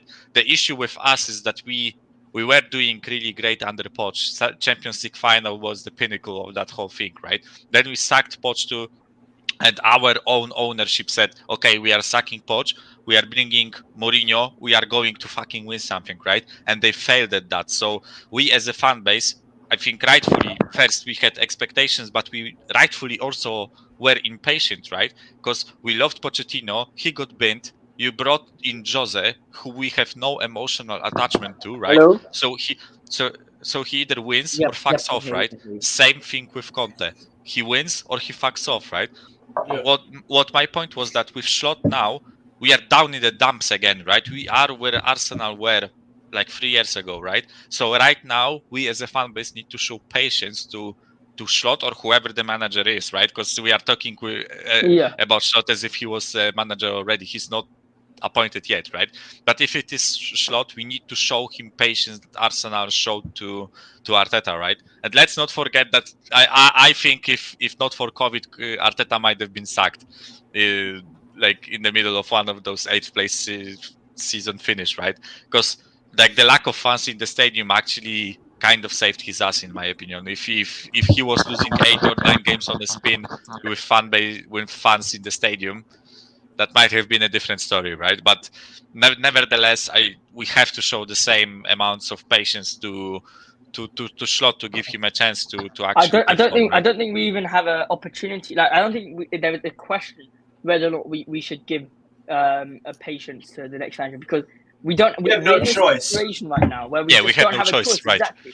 We have literally no choice because hypothetically speaking, yeah, Arne Slot doesn't join Tottenham Hotspur. Who's joining Tottenham Hotspur? What Nagelsmann? Rodgers. Nagelsmann joined. It's Ryan Mason, bro, Rodgers. or Brendan It's Rodgers. Yeah.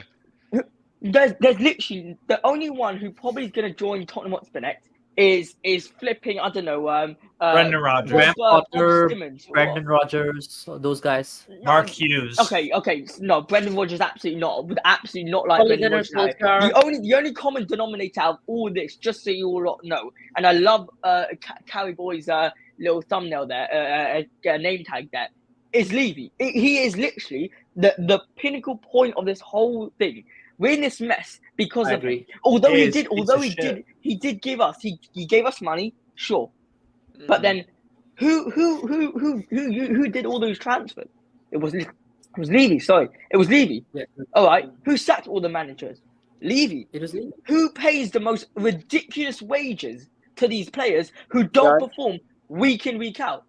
Levy. Yeah. It's simple. I want to say something about Arne Slot. It's Dutch news, so Arne Slot wants to leave Feyenoord for Tottenham. It's our Netherlands outlets that say he wants. He's now talking with Feyenoord on table. It's today about leaving Feyenoord, and he wants to leave for Tottenham. So the only one that can fuck it up now is actually Tottenham. Actually, Yeah, it's Levy, in mate. this case, And it's Absolutely 5 not. million. Absolutely And it's not. 5 million. Absolutely not. It's Levy. What do you mean? Yeah, I mean, the only one who can screw us up. You're stupid.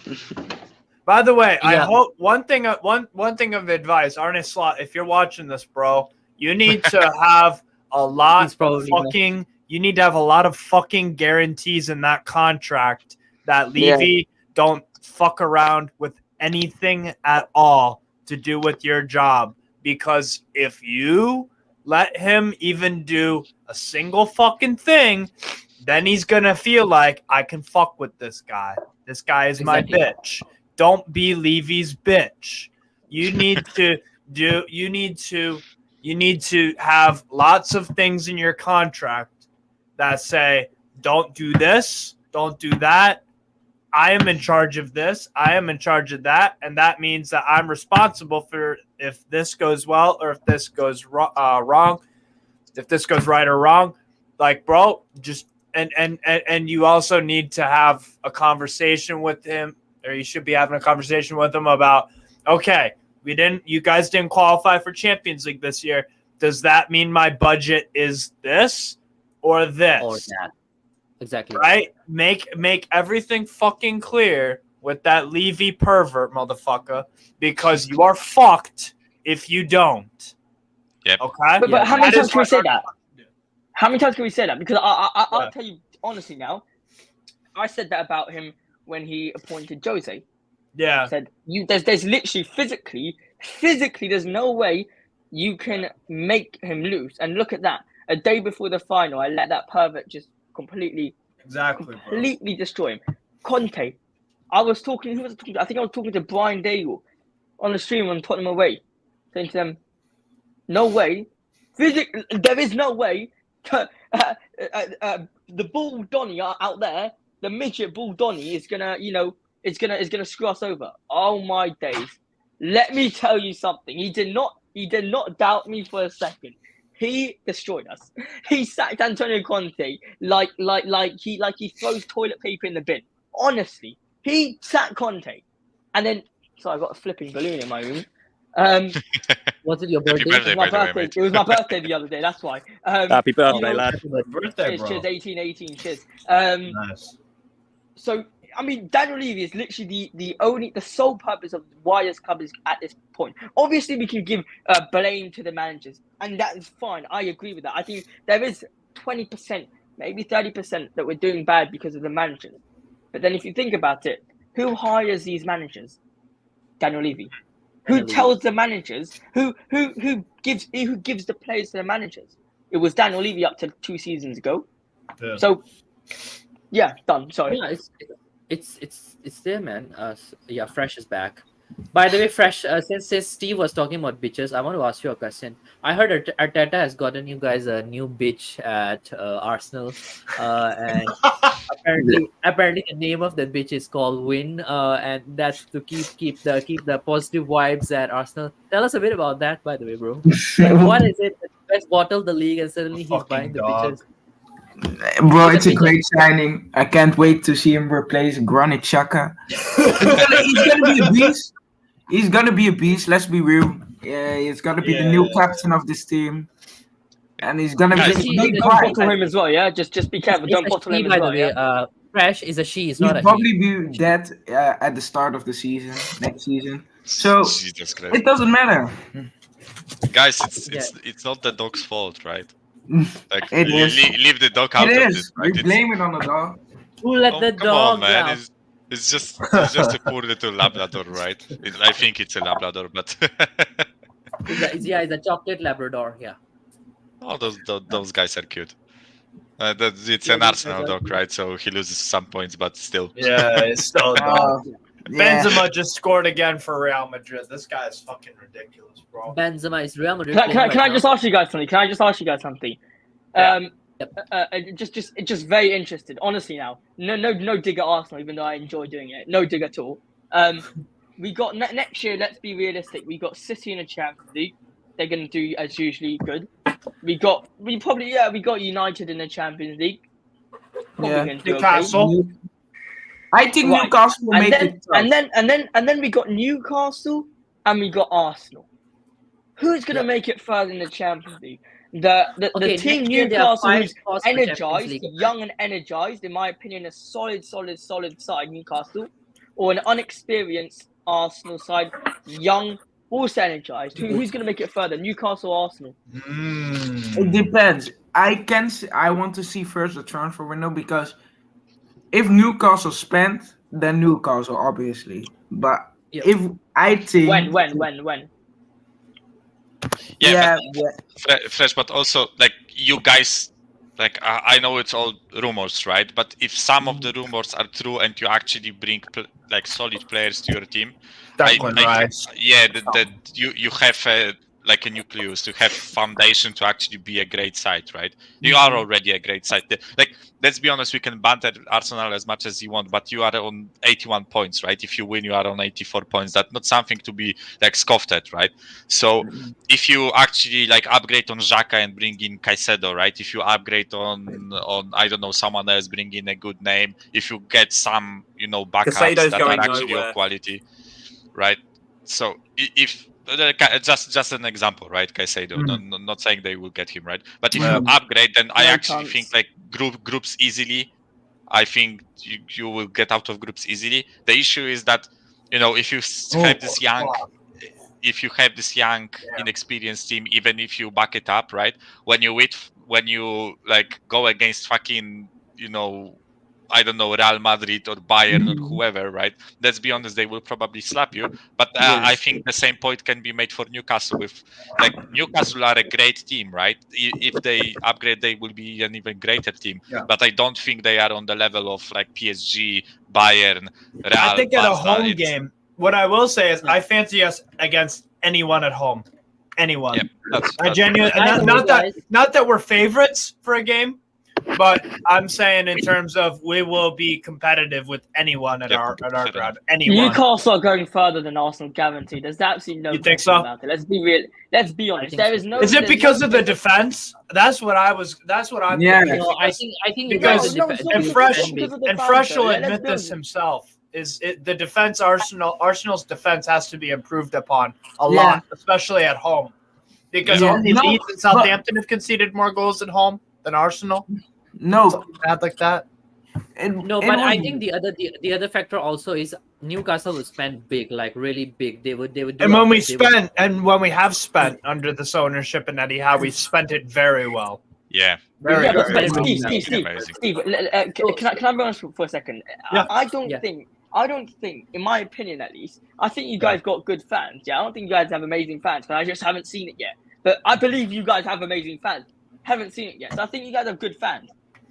The only reason really why I'm saying you lot are going to go much better than Arsenal is because you guys have the facility and the money and the you guys have the facility and the money to do so, because you lot can go sign the exact player you need. For the starting 11.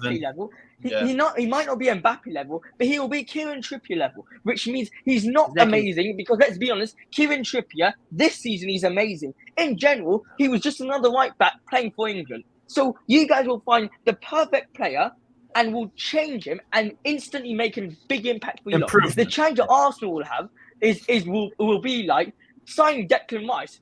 Sure, signing Declan Rice. How will that go though? How will he fit into the new Arsenal side? You sign Caicedo. How would he do? You sign maybe another right winger. How would he do at Arsenal? Because they don't have the mind to do so. They can only go spend X amount because that's the amount they can spend. They can't go over. You lot don't have to just go over. You guys can go spend as much as you want, as obviously within the rules. And you don't have the data to back it.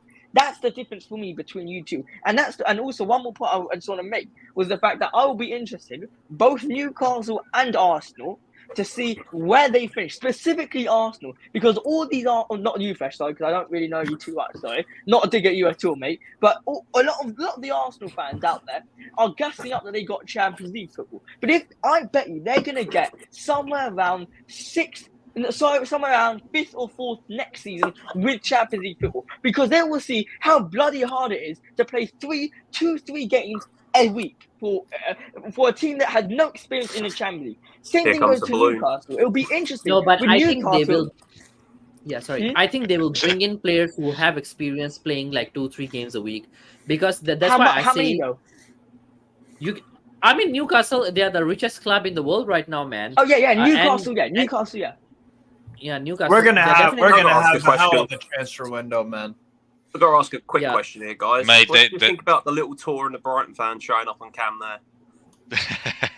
Sorry. Basically, where I walk to is where all the Brighton fans, if they don't live near the stadium, will queue up to get buses, free on the count, free from the where it is to the stadium, every match.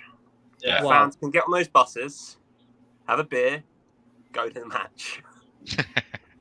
I just really The whole love vibe that. around Brighton is amazing, mate. But Yeah, that's just yeah, like Newcastle, you just can see that those guys do their due diligence when it comes to transfers, right? They are already fucking linked to Szoboszlai. I would kill to get this guy in our team. He's amazing. Like Yeah. it's listen.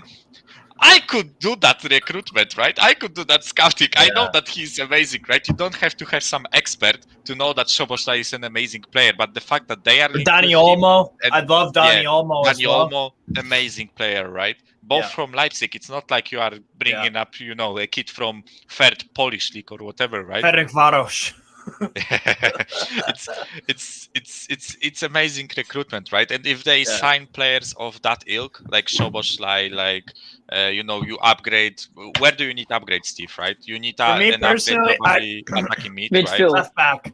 Left back. Midfield as well, Left no? back, attacking Not mid. midfield, definitely midfield because I want someone to probably a sitting midfield just so that Bruno G can get a little bit more forward.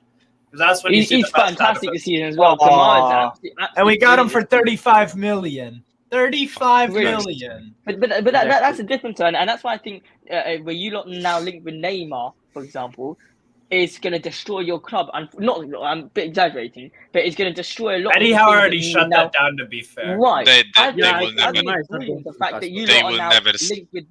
Yeah, no, I They will never I sign think, Neymar, yeah. mate. It's probably not. No, but you're saying that now. But in about 5-6 years, yeah, they'll in be 5, going for the 6 years, yes. top players. They'll be going for the top. That's what I'm saying right now. Newcastle are doing an absolutely phenomenal job, and that's where I'm going to end because I've got to go. But I think congratulations to everyone who made it in the Champions League. Best of luck for playing 3 games in a week. And yeah, see where you guys end next year, innit? Yeah. By the way, guys, you, next year there are 5 spots for Champions League instead of the usual 4. Yeah. There are 5. So top 5 will be going to Champions League next season.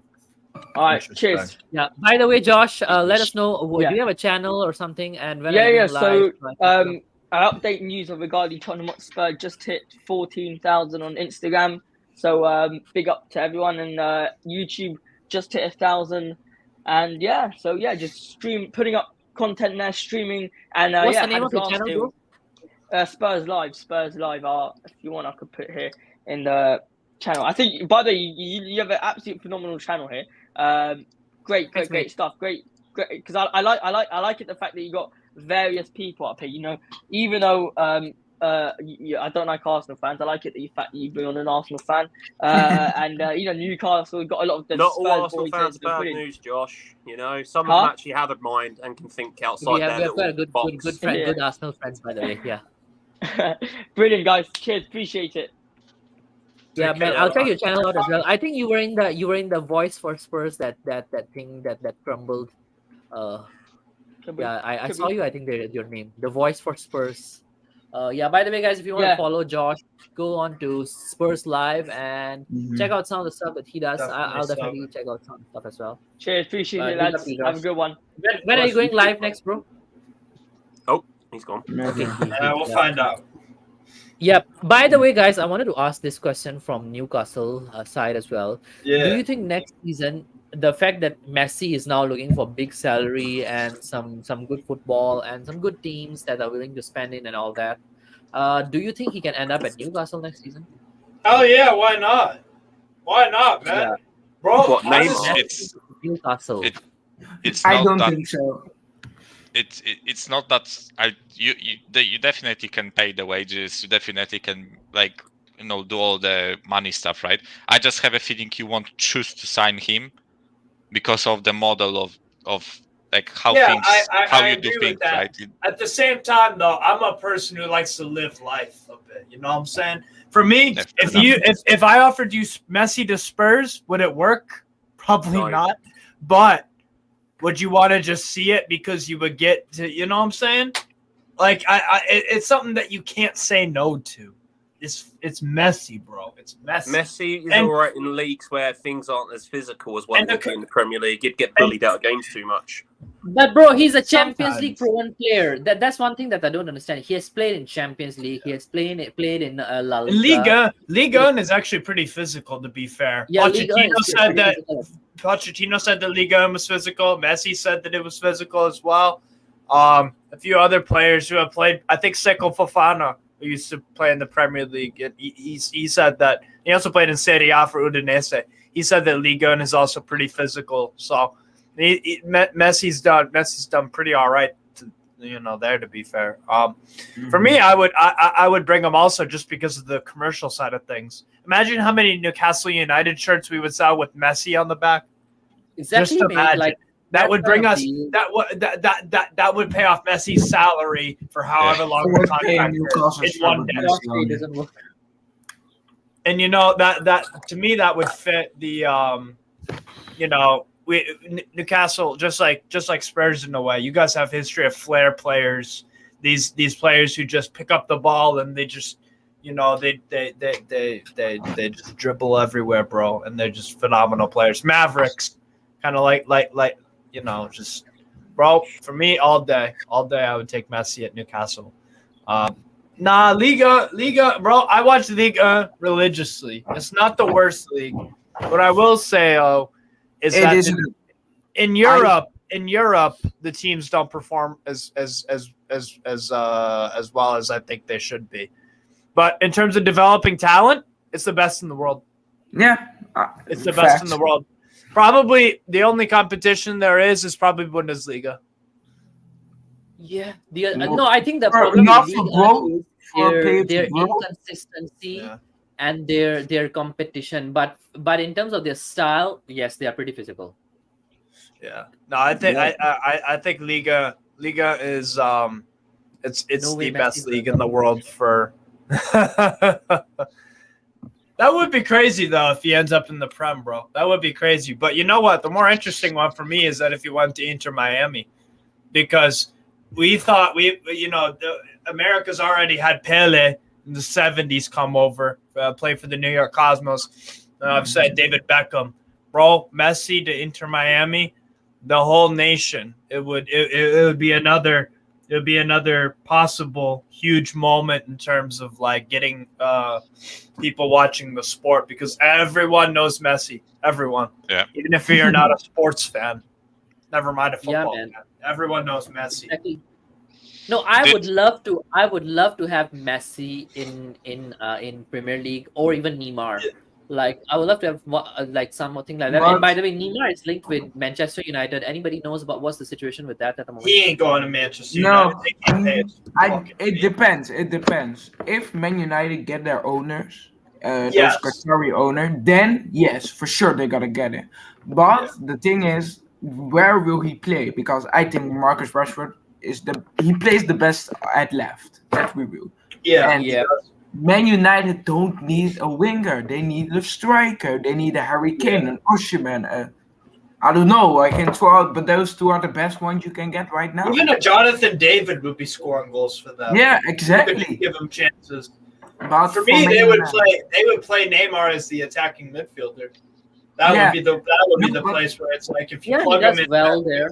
But then I think I think the reason why Man United are in this place so early in their rebuild is because of Bruno Fernandes and of Marcus Rashford, because they maybe you can say Bruno Fernandes isn't, but he really wants his team to do the best, and you can see it on the pitch. Sometimes he cries about it, Yeah. but it doesn't really matter. But He gets you goals and assists. yes, He does. exactly, and I don't think I Neymar- don't rate him as a footballer, but he scores Oh, goals no. and assists. So I fair play to that. You know what I'm saying? I also don't rate him as a football player, but he brings out what he needs to bring, and He works that's- his ass off too. You know what I'm saying? Yeah. He Exactly. does. So, but yeah, Yeah, I man. feel you, bro. Michael, you gotta go. Any last words, Michael? Before you make a move. I think you- Fuck, this season is over, boys. I am so Yeah. sick and tired. One more game. And I'm gonna cry One that more game. game. Well, it's an interesting one for the end of the season. Villa lose to Brighton. Yeah, I don't man. think they will. And But if we who do you beat guys Leeds, think Michael, will goes- thanks relegate? for joining me today. Really appreciate it. Cheers, Who do boys. you guys think Michael. Bye. Where will you be next, by the way, Michael? Which podcast are you getting invited at? Next. Mari sent me a link for today's podcast. I will see if I Oh, make great. it there because he starts quite late. I think like Yeah, he he starts starts at at 5 11 p.m. p.m. my time. So I'm not really keen on staying until like 3 a.m. again. But that's what I usually do. So 11 p.m. your time would be around 11 times 6, 17. Yeah, it will be 5 a.m. my time. yeah, Very early in the morning. yeah. So quite a mad one, right? I will see if I join there. But yeah, thanks for having me, Elias. It You was a pleasure guys, see you, speaking with man. you. Good See ya. night, Michael. Yeah. You- See you, Michael, bro. By the way, before we wrap up, I want to ask you guys a couple of questions regarding the now this is the question I wanted to earlier ask everybody when everybody was in, but it slipped out of my mind. Now the fact that actually we are hearing from Fresh that Arne Slot wants to leave Feyenoord, Wait, despite the fact that he's won the title. I want to say it, but it isn't from big sources in the Netherlands. But it are trustable sources, so don't say 100% my word. Is but it what's the is the Dutch one in Amsterdam Telegraph or something? No, that's that's a big outlet for sure. But Yeah. the biggest one in my eyes, it's HD for the Netherlands, and because when they say something, 100% it's true. So What's I'm- like an English comparison? for the Oh. Netherlands? HD It'll probably and, be the Daily Mail or the Telegraph. So like one of the bigger tabloids. I don't Yeah. trust the Sun as far as I can throw them all the Mirror. I So, think you for the ask most Netherlands, football fans over here in the UK what papers they avoid. It's always the Sun and the Mirror. So they always just Yeah. lie through their arse. Yeah. By the way, I think so my question was that do you think that now the fact that a manager wants to leave, he has like made up his mind, he doesn't want to stay at the club. Do you think Mhm. that kind of plays out in favor of Spurs, that you may see like a negotiated deal, like Feyenoord may not demand like let's say something Maybe like 10 seven million, and a half, 7.5 or 6.5 because that's or something like dead in the middle of 5 and 10. 7.5. Yeah. but it depends because Arne Slot can not do great like Potter did. Let's be honest. He can just fail completely, even if Levy spent, because he isn't a proven manager, because he hasn't gotten a big budget when he came to Feyenoord. He really hasn't. Exactly. You work with a very slim budget. That's Yeah, one of the so Peanuts. that's the thing with me. I really want to see if he goes to Tottenham and he will get that big money. How will he spend it? If he can spend it, not Levy, but he can spend it. Yeah. Well, that's my thing. That's why I don't say is Spurs the right step up, because that big money can change a man like Potter did, because he can spend, but can he spend right? And that's the thing. It's not just if we can spend and spend great. We have to get rid of some of this inflated Yeah. squad. We have to get rid, like Chelsea. Yeah. You know, they've got 36 players, and half of those players aren't going to be first team next season. They're going to be chopped because Potter go in there, and go right. I don't like you. You're gone. You're gone. You're gone. You're gone. Right. You're good. You're staying. You're good. You're staying. You're gone. That's what I want to see Slot come in. I want to see him go right. Dyer, you're gone. Davis, you're gone. Sanchez, you're gone. I hope he part of will my do the team. same thing. Even if it come down to the fact of like, if Kane can't see a Oh, that's future an with us, interesting sell him and move on. Use that 80 million. Go and invest in some of these younger, hungrier players again. Or even better yet, sell Kane, put Dane Scarlett in. The kid's bright, he's good, he's proven it. 18 years old. Not Kane was really, bro. Like Dane Scarlett in even the championship, he has been poor, man. Seriously. yeah, but like- he was taken on loan to a team that sacked their manager halfway through the season. Played not really in his natural position. Slightly adapt to what he was always used to playing with when he's at the youth setup at Tottenham. He is a very good, bright player. Look, he's scoring in the World Cup, under 21s World Cup. I know it's not great. The tournaments look like say that they're scoring goals in, but still, he is a bright young player. I mean, for years we had our hopes that Troy Parrott, Like would for be Kane, Portsmouth, he has played like 40 games. He has only scored 6 goals and 2 assists. That's kind of poor. But For striker, that's a poor stat.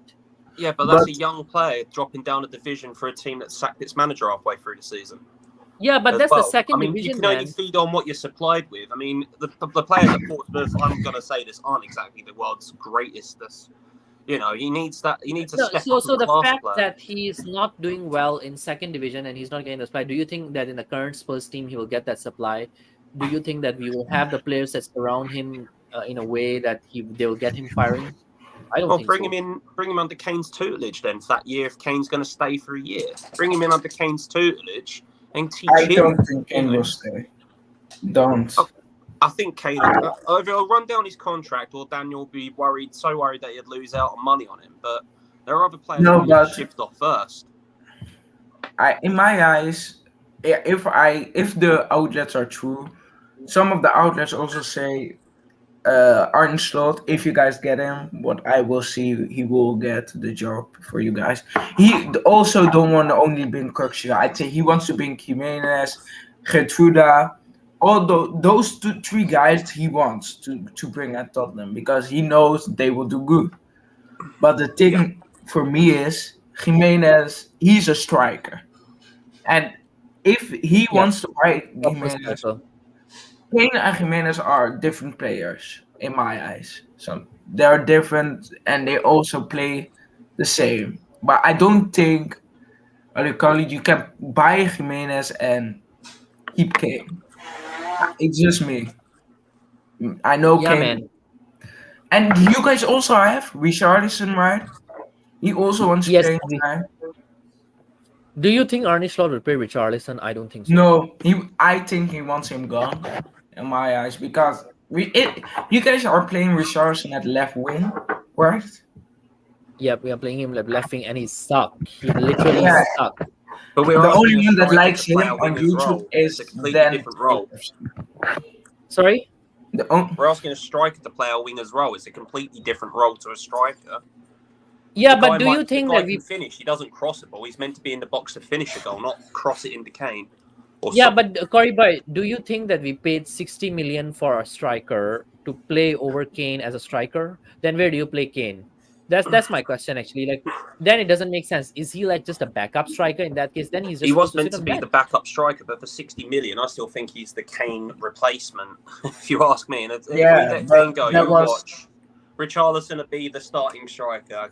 Mark my words, unless something drastic happens in our club, and players had their contracts ripped off or sold on the cheap.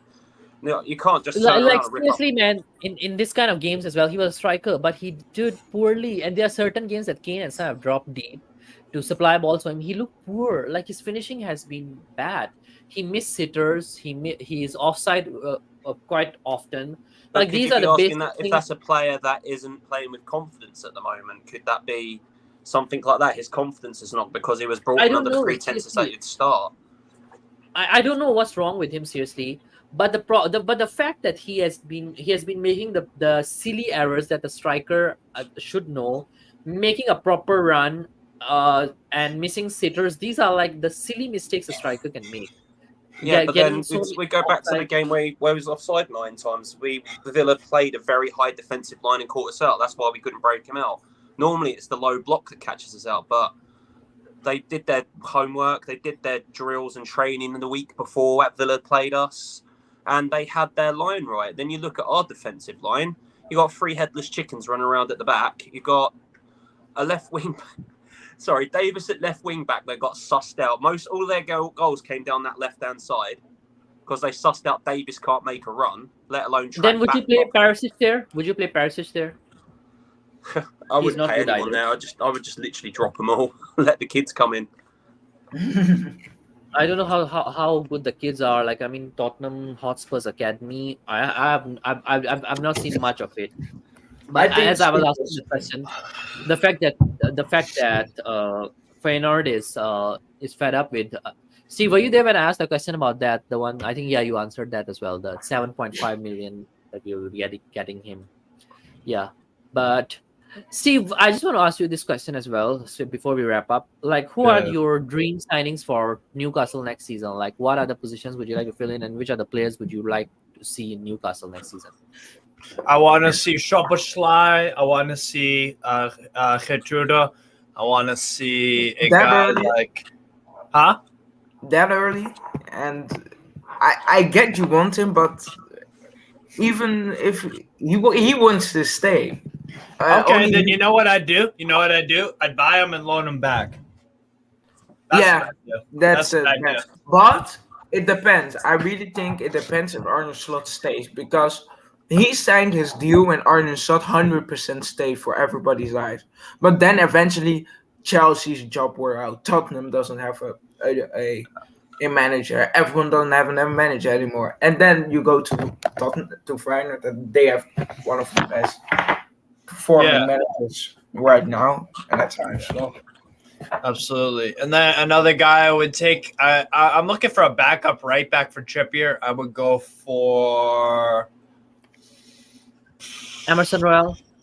nope. Never in a You can million take years. Tomiyasu. You guys can take Tomiyasu. I Matt don't. Doherty. He's always injured, but when he exactly. Always injured. Tomiyasu There's is no not point. bad. he's He's not a bad player. I've got to No, ask this 100%. question to an Arsenal fan now. What is definitely not a bad player. No, I like him. I've liked him since he played for Bologna. I definitely like him. Yeah. By the way, you had a question for Fresh. Corey Boy. You wanted to ask something, Corey Boy, from Arsenal fan. from like a outsider point of view, right? What is it about Tierney that Arsenal fans are turned off about? The kid is a very talented left back. No. I don't get the Arsenal's hatred towards him now. I think everybody likes him, but the thing is, he doesn't play the Zinchenko role. The reason why Arsenal are in this position right now with almost title contenders, almost winning the league, is because of two players and two players only. It's because of Zinchenko and Gabriel Jesus. Those two players really leveled our team up, and you can see it on the pitch. If you went to training of them, you can probably also see it off the pitch. They bring that title spirit to Arsenal. Winning mentality. Yeah, winning mentality. And maybe it's just me, but I think Arsenal got. It's maybe just Arsenal. Maybe people think I'm stupid in my head, but Arsenal really got title-winning mentality in that team because we got Gabriel Jesus, we got Zinchenko, Mikel Arteta even won Premier Leagues. Tierney maybe in the Scottish League, but he won titles. A lot of those players won titles with that team. So, but Tierney did, didn't he? So he did bring that winning mentality. Yeah, but he can play that role of Zinchenko, and there are rumors Arsenal want to buy Cancelo. If we buy him, I want Tierney to leave because I love the man, but I also want him to give playing time. He needs game time to improve himself more to become back to where he was. And I think the best team to go for him is Newcastle. Yeah, or Aston Villa. Aston Villa, I don't think Emery did buy Tierney, right? Or am I wrong in that? By the way, the lineups for the Brighton City game is out. City has dropped Anderson for Ortega this week, and then they're playing a 4-1-4-1. Wow. Yeah, they're winning the league. They're resting their team. They're gonna play Champions League final. Are they literally going out with the same team they played Chelsea with? They've got. Let me read it off. Man City. Rico Lewis, Ortega, left back. Rico Lewis. Rodri at center back. Apparently. Center back. Wow. Rodri at center back is surprising. Kyle Walker. No, but he could. Rodri. He can, but it's just surprisingly. Yeah. Walker. De Bruyne, Mahrez, Silva, De Bruyne, Foden, and Haaland. That's still a strong team. Yeah, that's still winning. Yes, I'm not surprised. I was going to go to the game I'm tonight. surprised but, why they haven't played a natural center back. They're gonna play like Look, hey, there's one thing I can say. Guardiola is overthinking now before the UCL final because or else he will do it then. So exactly true. So he's trying to do his thing right now before the UCL because or else he will do it then. Or in the FA Cup when he can win the treble. Yep. Yeah. FA Cup would be against United. By the way, guys, I think Fresh. Do you know that if City were to win the FA Cup, then you guys will be playing the Community Shield? Really? We can Yes, win the trophy.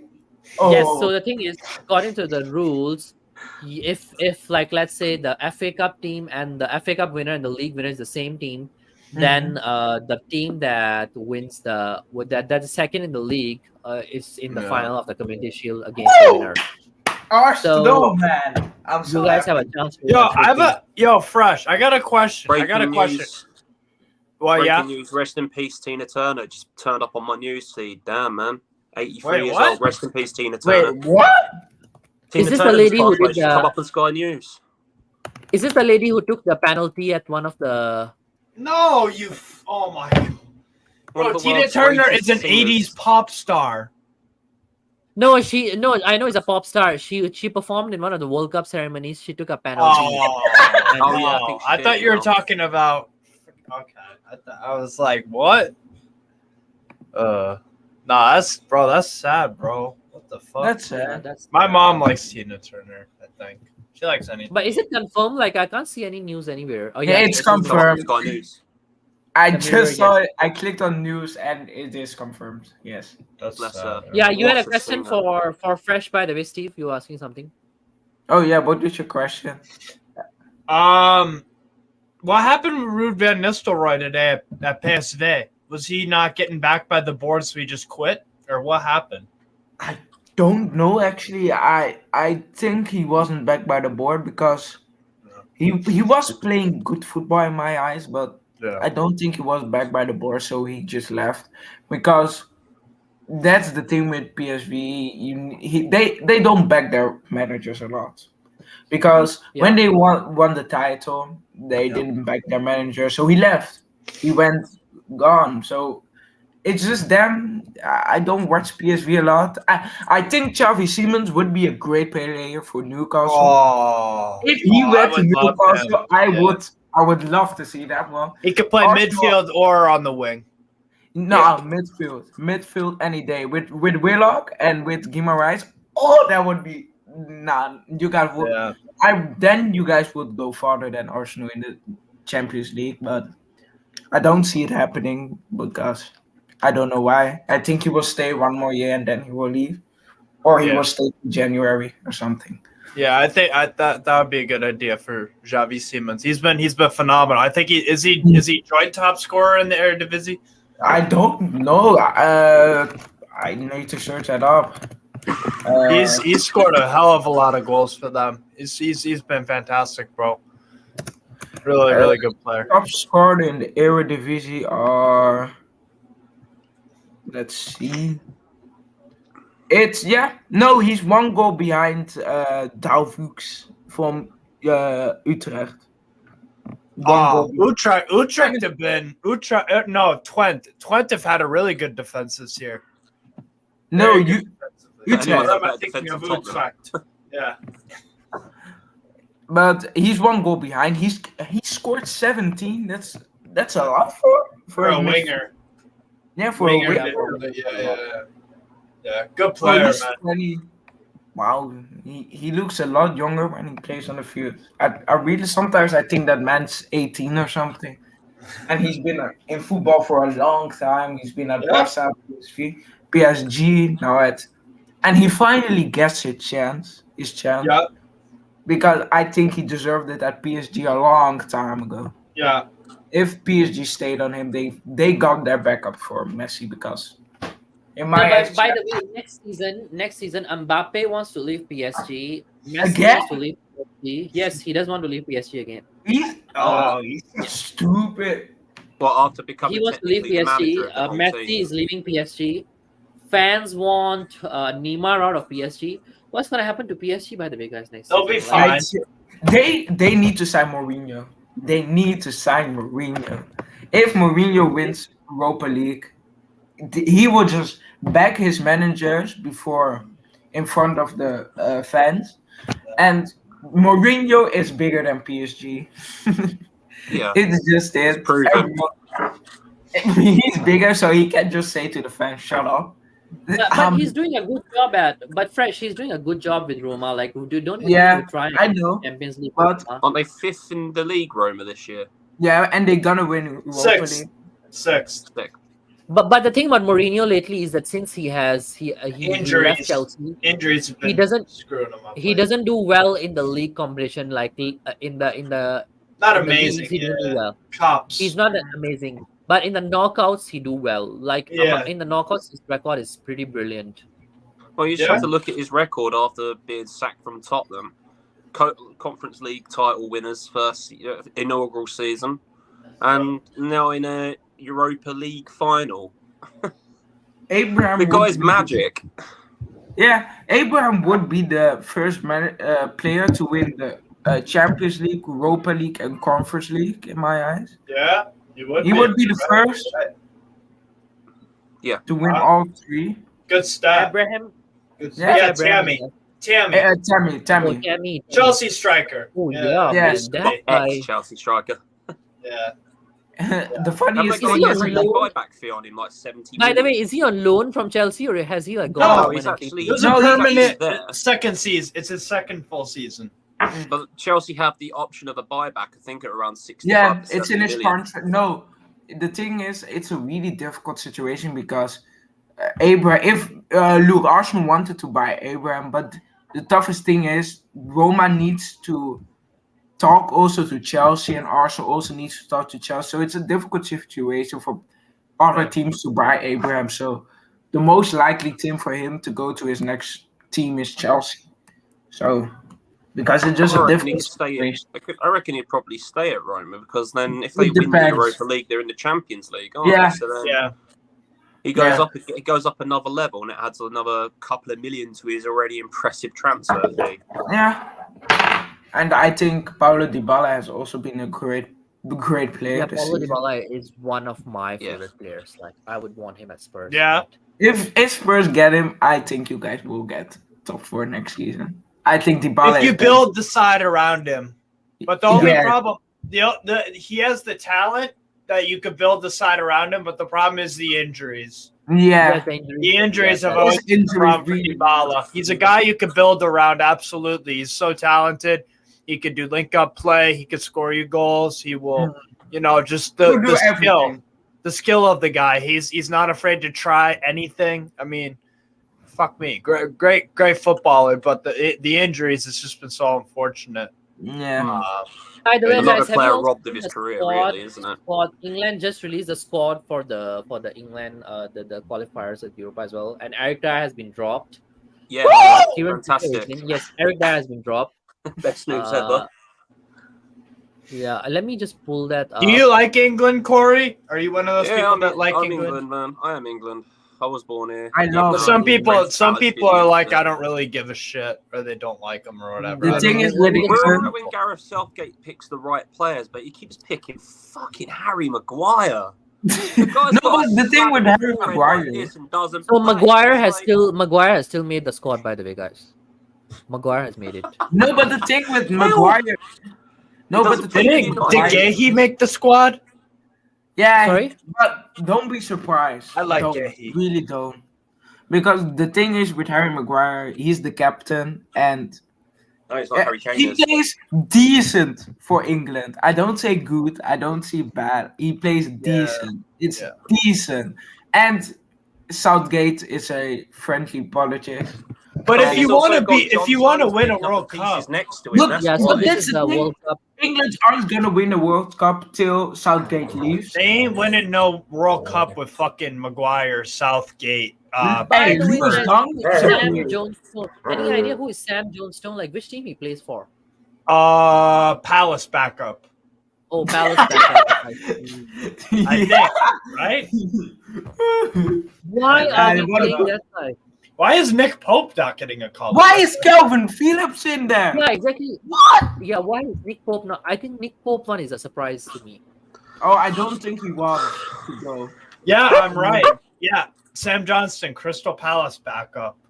Crystal Why is Palace Calvin man. Phillips going? He's played 8 games this year for Palace. Whoa, great stat. Why is Calvin Phillips going? Yeah, and then the other one is I still got to rate Calvin Phillips. He's just had injuries, and then he's also got to try and displace players like Rodri. So And he's fat. He's fat. and why is Conor Gallagher inside? he's no Conor Frank Gallagher. Lampard, mate. Come on. He's literally William from Arsenal. By the Literally. He's no Frank Lampard, mate. He ain't no fat Frank. Come on. Nah, Anybody is surprised by the Conor Gallagher selection as well? Gallagher's had Yes. a pretty decent season with Brighton, to be honest with you. From the games that I've gone to see when I've gone to the Amex. You mean Gilmore? yeah. Gilmore. No, No, Gallagher. we're talking Gallagher, Gallagher at Chelsea. Gallagher is a Oh, Chelsea player. Gallagher at Chelsea. Yeah, I think he's had an okay season. Yeah, but then then one thing with there is a Gallagher lot to is choose from in our central Okay, I midfield think kicks, you got really. better options. You got better options. He's Come on. trash. You got better options. Fucking. We've got You got massively better options, but it's better championship options. You But got better maybe- options in the championship. If I'm honest. But do you think, guys, it's because I the think qualifiers Willock are is better. all Willock time? Willock should have gotten a call up. I agree with you 100%. Oh, he got injured though. He done his hamstring. Forgot about Really? No. Yeah, he done his hamstring late in the game against Leicester. Okay, but I have a question for you. Do you Yeah. think Willock will eventually go back to Arsenal? It's just a small no. No.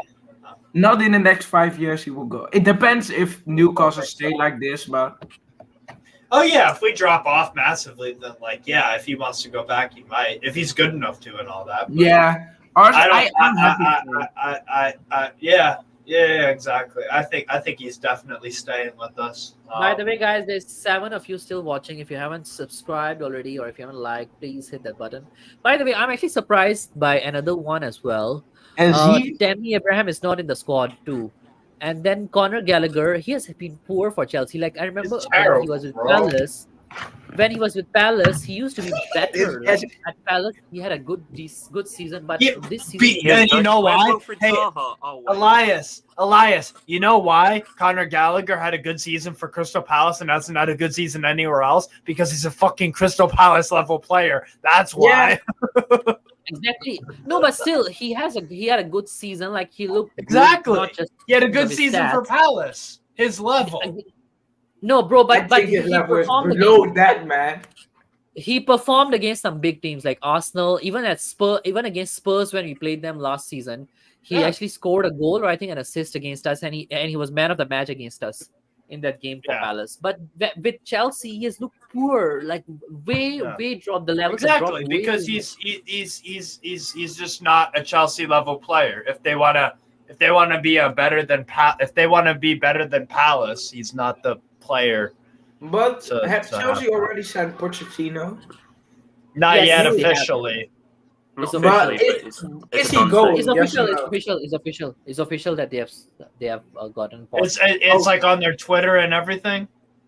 No, it's not on their Twitter. Yes. Oh, Then okay. it That's is what I official. mean. I That's don't what know. mean Actually, by I don't know. official. I don't follow their Twitter, so I don't know. I also don't follow. The only rival team from Arsenal I follow is Newcastle. I don't know why. I just even before the takeover, I liked Newcastle only because of Saint Maximin. I And just Willock, loved him. and Willock, baby. And Willock, yeah. Yeah. That. Ah, So I'm classic happy for Gooner. them. Yeah, but this squad, I think maybe the fact that they've chosen this kind of squad also is because of the Malta and Macedonia. Like they're not bigger teams, so they just want to give some youngsters a chance and see how they fancy and whether they can call them up for the Euros next season. What do you think? It's just Malta and not. What is the next England big thing? It's not like a big time soccer, but just You know- next. Women's We World Cup? haven't I really think. got anything at the moment. That's the problem. You got the Yeah. Women's World Cup in a month and a half or something. No, but I mean a men's player, a young men's Uh, player. Euros. Discriminate. Euros next summer. Oh. Is it Yeah. yours Yeah. next summer? Euros Alright. next season. Summer, yeah. That's crept up Oh. rather quickly. Yeah. It's rather Crept quick up because again we had a rather quick. Winter World Shit. Cup. That's why. Yeah, I think that's. I like the Winter World Cup for one time. Bro, I I've thought gotta it, ask a you know question what? here, guys. I Right. enjoyed the hell out Serious of it. question. Do you think the World Cup should be every 2 years instead of every 4? Nah, every four. Nah, every 4. I don't want it too much because in my eyes, That's what I makes do- it special. Yeah, Yeah, it's special. just the moment of even a year before you are looking out of it. 4 years you're looking forward to it. If it's every 2 years, I just think another Man, World I had a whole hell of a good time at World this season. Like I can show you guys. Elias, are Malaysia gonna qualify for fucking 2026, baby? 2026 World Cup? No, No. no. Oh, Nigeria is. Yeah, Nigeria definitely. Well, you have Nigeria to. would. You know what? You got Nigeria have so many good fucking strikers. So But many they good don't have strikers. defenders. They But then don't everything else is trash. literally, but Midfield it's something I terrible. found out the other Defense day, right? terrible. You have strikers and a winger or two. That's about Yeah. it. So but- this Do you wanna know how this I year at found the this World rather Cup, let me show shocking you the other guys day when I what found happened. this out? Sorry, But Josh. even So let's- Nigeria players that play for different countries, it's only attackers that play for other countries. Nothing else. Literally, Bukayo Saka is Nigerian. I think Willock also even. That's only, and even probably even more. I found something Yeah, really so out. actually Something, this season I actually at World Cup, there's few of the legends Paul came to Malaysia. Robinson. Nice. nice. Paul Robinson was one, and then the other one was Paul Robinson Did you again. ask him Then about that Hirello goal kick, the back pass from Gary Neville? Oh, Guillermo Gomez, yeah, he Gomez. is Gomez. I Aurelio, think or I whatever the fuck. His name is. Aurelio Gomez. What a weird goalkeeper he was. You want to talk about What? mistakes as a goalkeeper in Hugo Lloris? he was a I think you guys also need to buy a keeper, right? Yeah. Because you go. Yes. He's trash. Okay, apparently David Raya prefers. He doesn't want to guys' play. view on this, right? I found this quite shocking when I found this out. So we all know that Russia was dropped from UEFA, couldn't qualify for the World Cup through the Yeah. through the UEFA door. I found out that they could be potentially moving to the Asia, AFC. the Asia conference or the Yeah, they Asia can. Federation of Asian Football. football. They can. I think it was already on the table before even all of this happened. They Yeah. can, but I don't think they wanted to. But I But just then now, found you it have shocking when I China, found it out the I other day. I was just wondering what you guys would think about that because they've been booted out of UEFA and It's typical. everything. Typical Russia. They'll just try. You know what that is for me? That's typical. It's what's the word? Posturing, or a better word. I don't even know what I'm fucking. But You know what I'm Steve- saying? Like where you're threatening to do something so that you can basically UEFA Like a don't want to Mexican lose standoff. Russia. Yeah. but Steve, the World Cup is in US, right? Yeah, 2026. Yeah, Yeah. Are you going to a match? absolutely, bro. Yeah. Absolutely. Because I live in Going America, to. obviously. Man, I wanted to go to how do you call it, England. If Arsenal won the league, I would have gone this Sunday, but Yeah. it went differently. Fresh. London's a shithole. Trust me. No, Yeah. but it's the first time in my whole life Arsenal would have won the league, and I wanted to go. It's just a great moment. Even Steve would have gone if Newcastle will win the league for the first time. He will need to go. That's because Newcastle's a lovely place to go as well. Yeah, London is it? Have you ever been, Corey? What, the Newcastle? Have you On been a to stag Newcastle do. before? On a stag do, yeah. Stag do. The only reason why you travel up north, because once you go past London, everyone's harder to understand. Especially those Yeah, man. Scousers. You don't ever Yeah. know what they're talking about. Yeah, that's true. Bro, I have a friend who's a Geordie, and he went to the U.S. once, and people thought he was fucking Irish. But then again, most Newcastle supporters are from like Irish heritage background. Or anyway. Scotland. Or Scotland. You know, it's Yeah. like most of the teams up north. You ask a Liverpool supporter if they're from that area, they're probably not. From They're probably Ireland. down Yeah. south. Yeah. The other player I met this season was who? Louis. I met Ethan Ake because my Yeah, father so doesn't actually like the us. World Cup just have that flair. Like even in other countries, you'll have like players I traveling met around the and all that. I ex-Brighton love manager that. Chris Hughton when he was still manager of Brighton a few years back. Oh, no. Hey, and he used to Nice guy. manage Newcastle as well. You know, I've you know got a what? picture What? on my Facebook with me and him, and like It was people were just harassing him, and I had my security badge on my arm, walking around doing my job. You know, do you mind if I take a quick cheeky picture with you? He's like, yeah, sure. I was like, Is you know that- what? I'll get you out the back of the That- shop here so the fans leave you alone. He's like, Yes, thank you. yes. Len. Who's that? Luis So you Saha. got one knee. He used to be a Man United. Oh, Louis striker. Saha. Luis Saha. I Yeah, think he- did he play for Newcastle too? Why He do played, I think he did Newcastle No, have so Fulham. many random He players played Fulham, that they He play played for? for Newcastle. He played for Spurs as well. Like he scored like 12 goals for Spurs. I think he or was something on like that. loan at Newcastle for half a season. I think. Yeah. Saha. Oh, that's cool, man. Nice. Yeah, I'd love so to I- meet Ledley King, though. I'd like to sit down and talk to him. What's going on with Tottenham at the moment? See what his take is. Oh well, he did give an interview today. Haven't you seen that? Oh, what Ledley? Yes, Ledley just said on Ledley King on fans' criticism on Daniel Levy. We have kind of tried to be a team that's trying to compete and win things. We have come close, Have- you know. We haven't been able to do it. Have But they? that's not the chairman's fault that we have lost the finals or why we haven't won a trophy. Like, what the fuck are you talking about? The guy sacked It's the just manager. mentality. Oh, he's It's getting paid. He's mentality. getting paid by too much by Levy to sell this stuff. I think Well, Tottenham he's a also Levy boy. haven't won a trophy because of mentality. It's the same with City because let's be real, City are going to win the Champions League. If they don't, If they then- don't, it'll because Inter would have had to have played brilliant defensively, and they would have had to taken their chances. No, I think then it becomes mentality wise. That's Yeah. just it's Mentality specifically in the Champions League. Yeah, because I think if City win it next year, in my eyes, they are gonna be the favorites to win it next year. Not like this Yeah. year they're gonna be favorites, but everyone knows they won't win it because they don't. But they will win it because the first time, the hardest part to win a Champions League is actually to win it the first time. It's Once you true. get over the hump. Once you yeah, get over it's, the it's hump. the first step. It's the first step to win it and then view it, and then you only want it more and more. Yeah. I think I've Yeah, lost some that's the respect now Ledley- for Ledley King coming out and saying that. I've lost some respect for him. Yeah, Don't I blame have him, lost man. a lot of respect for him. At least That's a- Jamie it's a O'Hara dickhead has the move. balls to call out the management and the way it's run at the club. Yeah. But then you've got.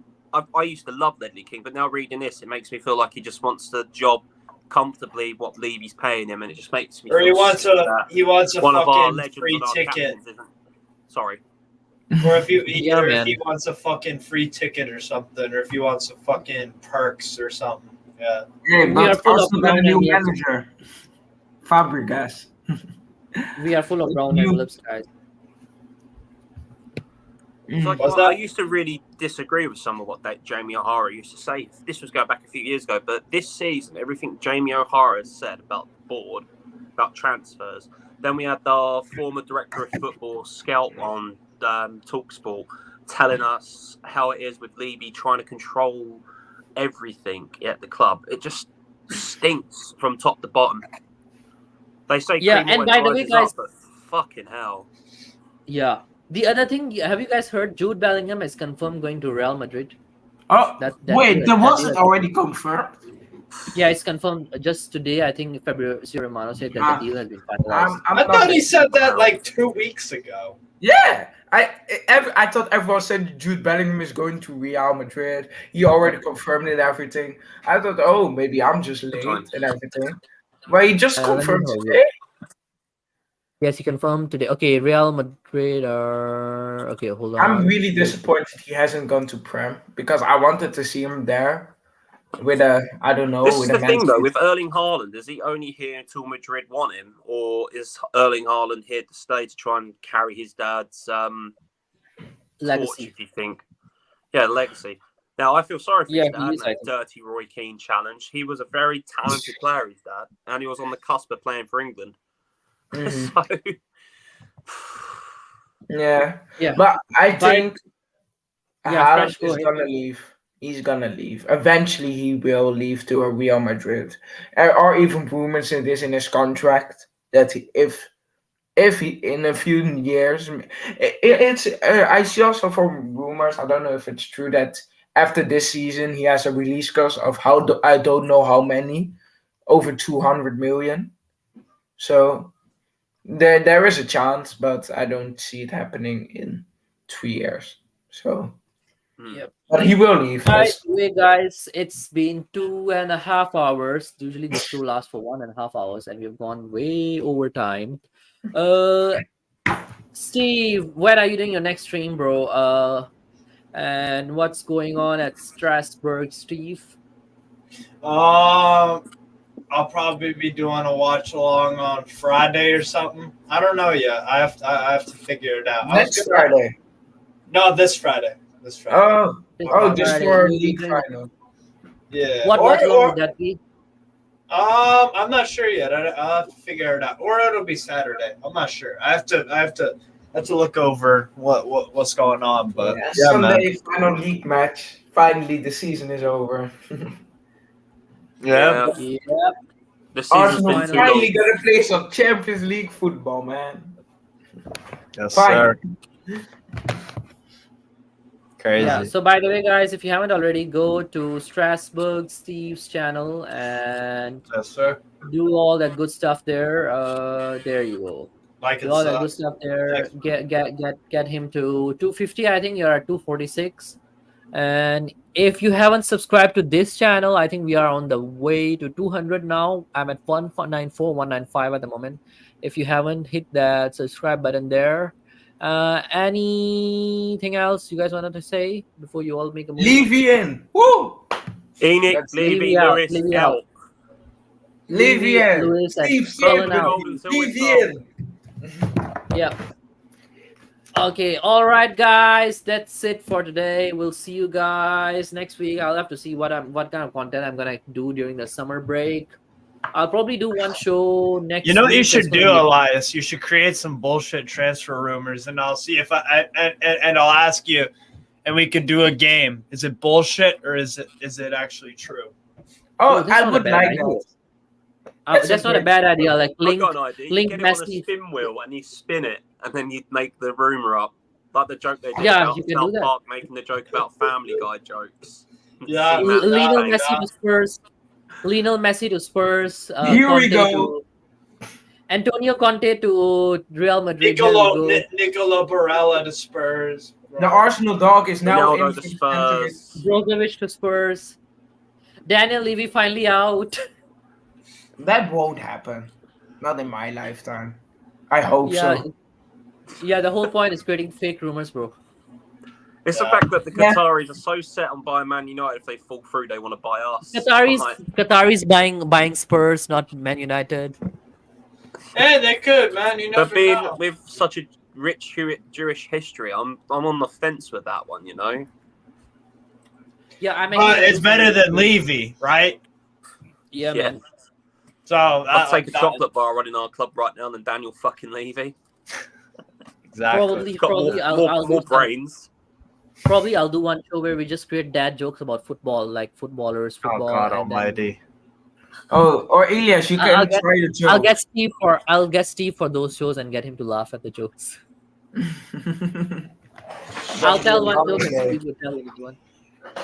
Okay, Steve is sleeping already now at the name of jokes. All right, guys, stay strong, stay Spurs. We'll see you guys next time. And as always, Levy out. Come on, you Away guys. the lads. Enoch out. Lewis out. Away the fucking lads. Purple and gold.